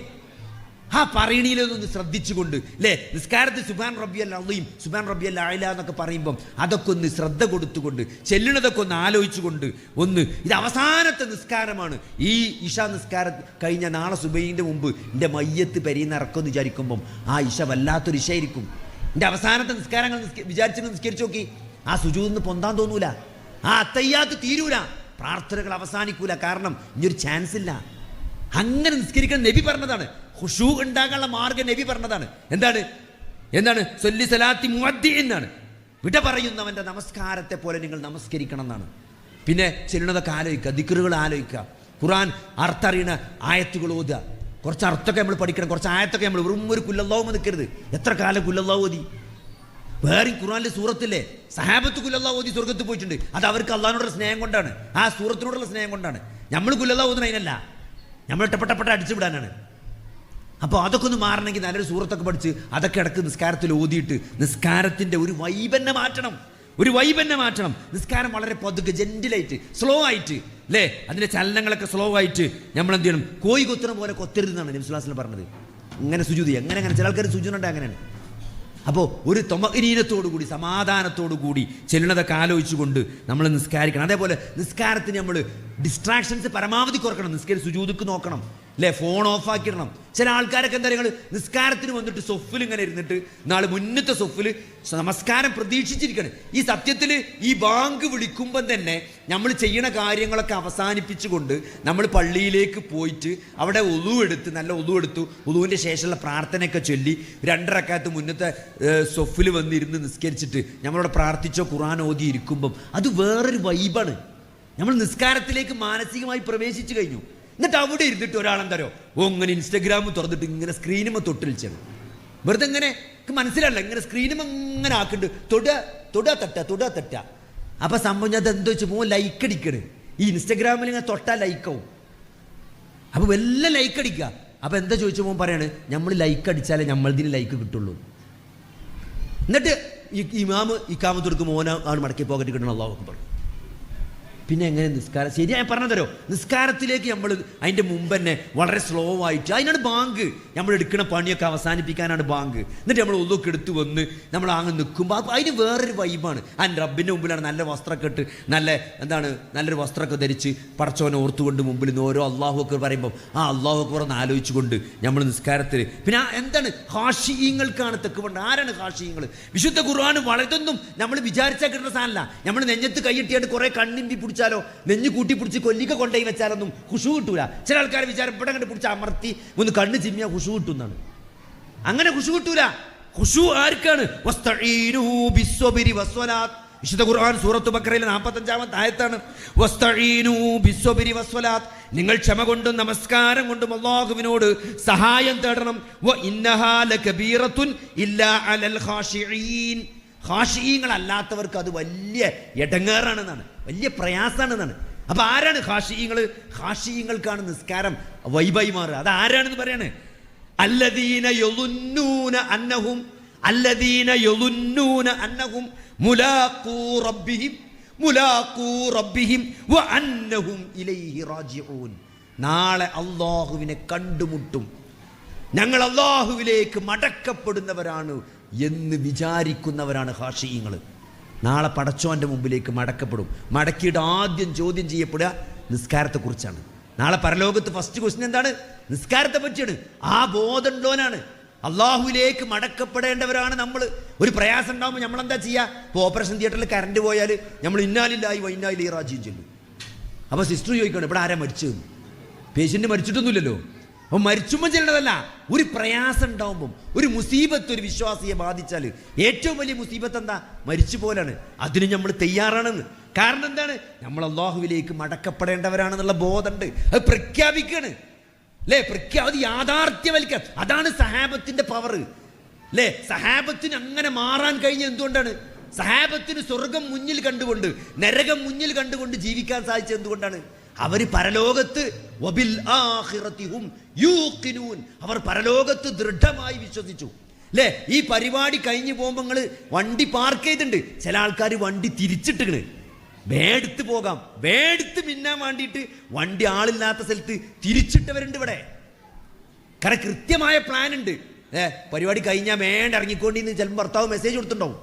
അതൊക്കെ എന്തിനാ? അത്രയും പ്ലാൻ ഉണ്ട്. ഈ പരിപാടി ഇവിടുന്ന് കഴിഞ്ഞാൽ പോകണം. ഭക്ഷണം ഉണ്ടാക്കിയവരുണ്ടാവും, ചപ്പാത്തി ഉണ്ടാക്കി വെച്ചവരുണ്ടാവും, ചോറ് ചൂടാക്കാനുള്ളവരുണ്ടാവും അല്ലേ? ചെന്നിട്ട് ഓട്സ് ഉണ്ടാക്കാനുള്ളവരുണ്ടാവും. ഇതൊക്കെ കൃത്യമായ പ്ലാൻ ഉണ്ട്. അതിനേക്കാൾ പോസിറ്റീവായിട്ട് നമ്മൾ ആലോചിക്കേണ്ട ഒരു വിഷയമാണ് എന്ത്? മരണത്തിന് ശേഷം ഒരു ജീവിതം ഉണ്ട് എന്നുള്ളത്. അതിന് നമ്മൾ തയ്യാറെടുത്തണോ? അത് യാഥാർത്ഥ്യവൽക്കരിക്കാനുള്ളൊരു ബോധം നമുക്ക് ജീവിതത്തിലുണ്ടെങ്കിൽ ഇത് നഷ്ടാവില്ല. അങ്ങനെ നമുക്ക് ജീവിക്കാൻ സാധിക്കണം. അതാണ് വിശ്വാസം. വബിൽആഖിറതിഹും യൂഖിനൂൻ. ആ റിസാലത്തും തൗഹീദും റിസാലത്തും നേരത്തെ പ്രാസൻ വളരെ വ്യക്തമായിട്ട് തൗഹീദും ശിർക്കൊക്കെ പറഞ്ഞതുകൊണ്ട് ആ വിഷയത്തിലേക്ക് ഞാൻ പ്രവേശിക്കില്ല. അതുകൊണ്ട് ഖുശൂഅോടുകൂടി സ്വർഗത്തിന് വേണ്ടി സഹോദരങ്ങളെ, നമ്മുടെ വീട്ടിൽ അങ്ങനെ ഒരു കൾച്ചർ ഉണ്ടാകണം. നമ്മുടെ കൾച്ചർ ഇതാണ്. നമ്മൾ വീട്ടിൽ ഒരാളെ കുറ്റം പറയാം, അതൊന്നും നമ്മുടെ വീട്ടിൽ ഉണ്ടാകാൻ പാടില്ല. ഏഷണി, പരദൂഷണം. എന്താ പരദൂഷണം എന്ന് പറഞ്ഞാൽ? പരദൂഷണം തന്നെ ഉള്ളത് പറയലാണ്. അയൽവാസിയുടെ കുറ്റം കുറവ് പറയാം അല്ലേ? സ്കൂളിലെ കുട്ടീൻ്റെ കുറ്റം കുറവും പറയാം. കുട്ടീനോട് പ്രോത്സാഹിപ്പിക്കരുത്. അങ്ങനത്തെ കാര്യം കുട്ടി വരാൻ പറയുമ്പം ഉപദേശിക്കണം, മോളെ അത് പരദൂഷണമാണ്, അത് പറയാൻ പാടില്ല. അപ്പോൾ നമ്മളെ വീട്ടിൽ അങ്ങനെ ഒരു കൾച്ചർ ചെറുപ്പത്തിലെ നമ്മൾ മക്കൾക്ക് ഉണ്ടാക്കണം. അവിടെ പരദൂഷണം പറയരുത്, ഏഷണി പറയരുത്, അങ്ങനത്തെ കാര്യങ്ങൾ സഹോദരങ്ങളെ. അതേപോലെ തന്നെ നെഗറ്റീവായ കാര്യങ്ങൾ ഇങ്ങനെ പറയാം. അത് നമ്മൾ എന്ത് ചെയ്യണം? അതിന് തടയിടണം. പോസിറ്റീവായ കാര്യങ്ങൾ ചർച്ച ചെയ്യുന്ന നാളെ സ്വർഗത്ത് പ്രവേശിക്കാൻ നിസ്കാരത്തിൻ്റെ കാര്യം, നോമ്പിൻ്റെ കാര്യം, അള്ളാഹുവിൻ്റെയും റസൂലിൻ്റെയും എന്താണ് തൃപ്തി കിട്ടുന്ന കാര്യങ്ങൾ, അതിനാണ് മത്സരിക്കേണ്ടത്. അതിനൊരു പോസിറ്റീവായി വൈബായിട്ട് കാണാനും പറയാനും പിന്നെ അത് പ്രചരിപ്പിക്കാനും അതിൻ്റെ ഒരാളായിട്ട് അല്ലേ? നമ്മൾ പരലോകത്തിൻ്റെ ഒരാളായിട്ട് അങ്ങനെ ആയി മാറാൻ, അങ്ങനത്തെ ഒരു പേഴ്സണാലിറ്റി ആയിട്ട് ദീനിൻ്റെ ഒരു ഫ്രീക്വൻസിയിൽ നമുക്ക് ജീവിക്കാൻ നമുക്ക് സാധിക്കേണ്ടതുണ്ട്. അല്ലാഹു സുബ്ഹാനഹു വ തആല നമുക്കതിന് തൗഫീക്ക് നൽകുമാറാകട്ടെ. അതുകൊണ്ട് സഹോദരങ്ങൾ അവസാനിപ്പിക്കണം. നാളെ പരലോകത്ത് നമ്മളെ മക്കളും നമ്മളെ കുടുംബമൊക്കെ വിചാരണക്ക് ഹാജരാകണ സന്ദർഭത്തിൽ ആരെ രക്ഷപ്പെടുള്ളൂ? നിങ്ങൾ കൽബുൻ സലീമുമായിട്ട് നാളെ പരലോകത്ത് എത്തിയവർ മാത്രമേ രക്ഷപ്പെടുള്ളൂ. ആ കൽബുൻ സലീം എന്താണ്? ഇബ്നുൽ ഖയ്യിം റഹ്മത്തുള്ളാഹി പറയാണ് എന്താണ് കൽബുൻ സലീം എന്ന്. അതാണ് ഒരു ഹൃദയം. ആ ഹൃദയം ശുബ്ഹാത്തിൽ നിന്നും ശഹവാത്തിൽ നിന്നും രക്ഷപ്പെട്ടാൽ അതാണെന്ത്? ഷഹവാത്തിൽ നിന്നും ശുബ്ഹാത്തിൽ നിന്നും രക്ഷപ്പെട്ട ഹൃദയമാണ് ഖൽബുൻ സലീം. അത് നമ്മളെ മക്കൾക്കും കുടുംബത്തിനും എന്താണ് ഭാര്യമാർക്കും ഉണ്ടാക്കി കൊടുക്കാനാണ് നമ്മുടെ ജീവിതത്തിൽ ശ്രമിക്കേണ്ടത്. ഷിർക്കിൽ നിന്ന് രക്ഷപ്പെട്ട ഹൃദയം അല്ലേ? ബിദ്അത്തിൽ നിന്ന് രക്ഷപ്പെട്ട ആളുകൾ. ഷിർക്ക് എന്താണെന്ന് വളരെ വ്യക്തമായിട്ട് നമ്മൾ മക്കളെ പഠിപ്പിക്കണം. അത് നമ്മുടെ ജീവിതത്തിൽ ഉണ്ടാകണം. അതിനോട് നിരന്തരമായ പോരാട്ടം അല്ലേ? ബിദ്അത്ത്, അള്ളാഹുവിൻ്റെ റസൂൽ ചെയ്യാത്ത ഒരു കാര്യം, അള്ളാഹുവിൻ്റെ സഹാബത്ത് മനസ്സിലാക്കാത്ത ഒരു കാര്യം, അത് ദീനല്ല. ഞാനും എന്റെ സഹാബത്തും ഇന്നേതൊരു മാർഗത്തിലാണോ അതാണ് ദീന്. പ്രവാചകന്റെ ജന്മദിനം അത് ഒരു സഹാബിയും ആഘോഷിക്കാത്ത കാര്യമാണ്. ഒരു സഹാബിയും അള്ളാഹുവിന്റെ റസൂലിനെ ജീവന് തുല്യം സ്നേഹിച്ച ഒരു സഹാബി പോലും റബീഉൽ അവ്വൽ മാസത്തിൽ ഒരു സ്വലാത്ത് പോലും ചൊല്ലിയിട്ടില്ല, ഒരു കാരക്ക പോലും അധികം കൊടുത്തിട്ടില്ല. അവര് കാണിക്കാത്ത നബിദിനം, അവരാഘോഷിക്കാത്ത ഒരു നബിദിനം എങ്ങനെ ഒരു വിശ്വാസി ആഘോഷിക്കും? അതാണ് ദീൻ എന്ന് പറഞ്ഞാൽ. ഇത് സമാവിയാണ്. ഇത് തോന്നിയ പോലെ ചെയ്യാൻ പറ്റില്ല. ആകാശ ലോകത്ത് നിന്ന് അള്ളാഹു ഖുർആനായി സഹീഹായ ഹദീസായിട്ട് അള്ളാഹു എന്തൊക്കെ ഇറക്കിയിട്ടുണ്ടോ അതാണ് വഹ്യ്. അതനുസരിച്ചാണ് ജീവിക്കേണ്ടത്. അതല്ലാത്തതൊന്നും ദീനല്ല. അത് കൃത്യമായിട്ട് മനസ്സിലാക്കാൻ നമുക്ക് എന്തുണ്ട്? നമുക്ക് അതിനാണ് ഈ സംഘടന. ഇവിടെ എന്തിനാ വിശുദ്ധം ചോദിക്കും ആൾക്കാർ? എന്താ നിങ്ങളൊരു സംഘടന? സഹോദരങ്ങൾ, ഇതൊരു കൂട്ടായ്മയാണ്. ഇത് മാത്രമേ സ്വർഗത്ത് പോകുള്ളൂ എന്ന് നമ്മൾ ആരും പറയില്ല. എന്താണ്? അതാണ് അൽ ജമാ എന്ന് പറഞ്ഞാൽ. അൽ ജമാഅത്ത്, അവരാണ് സ്വർഗത്ത് പോവുക. അതിന് ഉള്ളൊരു സൗകര്യമാണിത്. നമുക്ക് കാര്യങ്ങൾ പഠിക്കാനും ഖുർആന്റെ ആയത്തുകൾ നബി സല്ലല്ലാഹു അലൈഹി വസല്ലം സഹാബത്തിന് ഓതിക്കൊടുത്തപ്പോൾ അതവർ മനസ്സിലാക്കിയ പോലെ മനസ്സിലാക്കാൻ, അല്ലേ, അതവർ പ്രയോഗവൽക്കരിച്ച പോലെ ഈ സമൂഹത്തിൽ ഇന്ന് ഈ ഒരു മോഡേൺ ഏജിൽ അത് എങ്ങനെ പ്രയോഗവൽക്കരിക്കാം, അത് പ്രയോഗവൽക്കരിക്കുമുണ്ടാവുന്ന പ്രയാസങ്ങളിലും പ്രതിസന്ധികളിലും പരസ്പരം ഷെയർ ചെയ്ത് അള്ളാഹുവിൽ തവക്കുൽ ചെയ്ത് ക്ഷമിച്ചുകൊണ്ട് മുന്നോട്ട് പോകാനുള്ളൊരു കൂട്ടായ്മയാണിത്. അല്ലാതെ ഇത് മാത്രം സ്വർഗത്ത് പോകുന്നു, ഇത് നിങ്ങൾ ചേരണമെന്നൊന്നും ഇവിടെ ആർക്കും അതല്ല സഹോദരങ്ങളെ. അതുകൊണ്ട് അള്ളാന്റെ ദീനാണ്, ഇത് ഹക്കാണ്, ഇത് പറയാന്നുള്ളതാണ്, ഇത് പഠിക്കുക എന്നുള്ളതാണ്. നമ്മൾ ഈ ഖുർആൻ പഠിക്കാനും ഈ ഖുർആനും ഹദീസുമാകുന്ന അള്ളാഹുവിൻ്റെ പ്രകാശം, അള്ളാഹുവിൻ്റെ വഹി, അത് പഠിക്കുക, അത് പ്രയോഗവൽക്കരിക്കുക, അത് ഷെയർ ചെയ്യുക. അത് എന്ത് ചെയ്യുക? അത് ഷെയർ ചെയ്യുമ്പോഴും അത് ദഅവത്ത് ചെയ്യുമ്പോഴും അതനുസരിച്ച് ജീവിക്കുമ്പോഴുണ്ടാകുന്ന പ്രയാസങ്ങളിലും പ്രതിസന്ധികളിലും അള്ളാഹുവിൽ തവക്കുൽ ചെയ്ത് ക്ഷമിച്ചുകൊണ്ട് ഒരു കൂട്ടായ്മയായി മുന്നോട്ട് പോവുക. അതിന് അള്ളാഹു സുബ്ഹാനഹു വ തആല തൗഫീഖ് നൽകുമാറാകട്ടെ. ربنا آتنا في الدنيا حسنة وفي الآخرة حسنة وقنا عذاب النار. اللهم غفر للمؤمنين والمؤمنات والمسلمين والمسلمات. اللهم أعز الإسلام والمسلمين وأذل الشرك والمشركين. ربنا ظلمنا أنفسنا وإن لم تغفر لنا وترحمنا لنكونن من الخاسرين. ربنا هب لنا من أزواجنا وذرياتنا قرة أعين واجعلنا للمتقين إماما. اللهم أحينا على الكتاب والسنة وأمتنا مع الإيمان والتوبة. توفنا مسلمين وألحقنا بالصالحين. ربنا لا تزغ قلوبنا بعد إذ هديتنا وهب لنا من لدنك رحمة إنك أنت الوهاب. اللهم يا مقلب القلوب ثبت قلوبنا على دينك. اللهم يا مسرف القلوب سرف قلوبنا على طاعتك. آمين آمين آمين برحمتك يا أرحم الراحمين.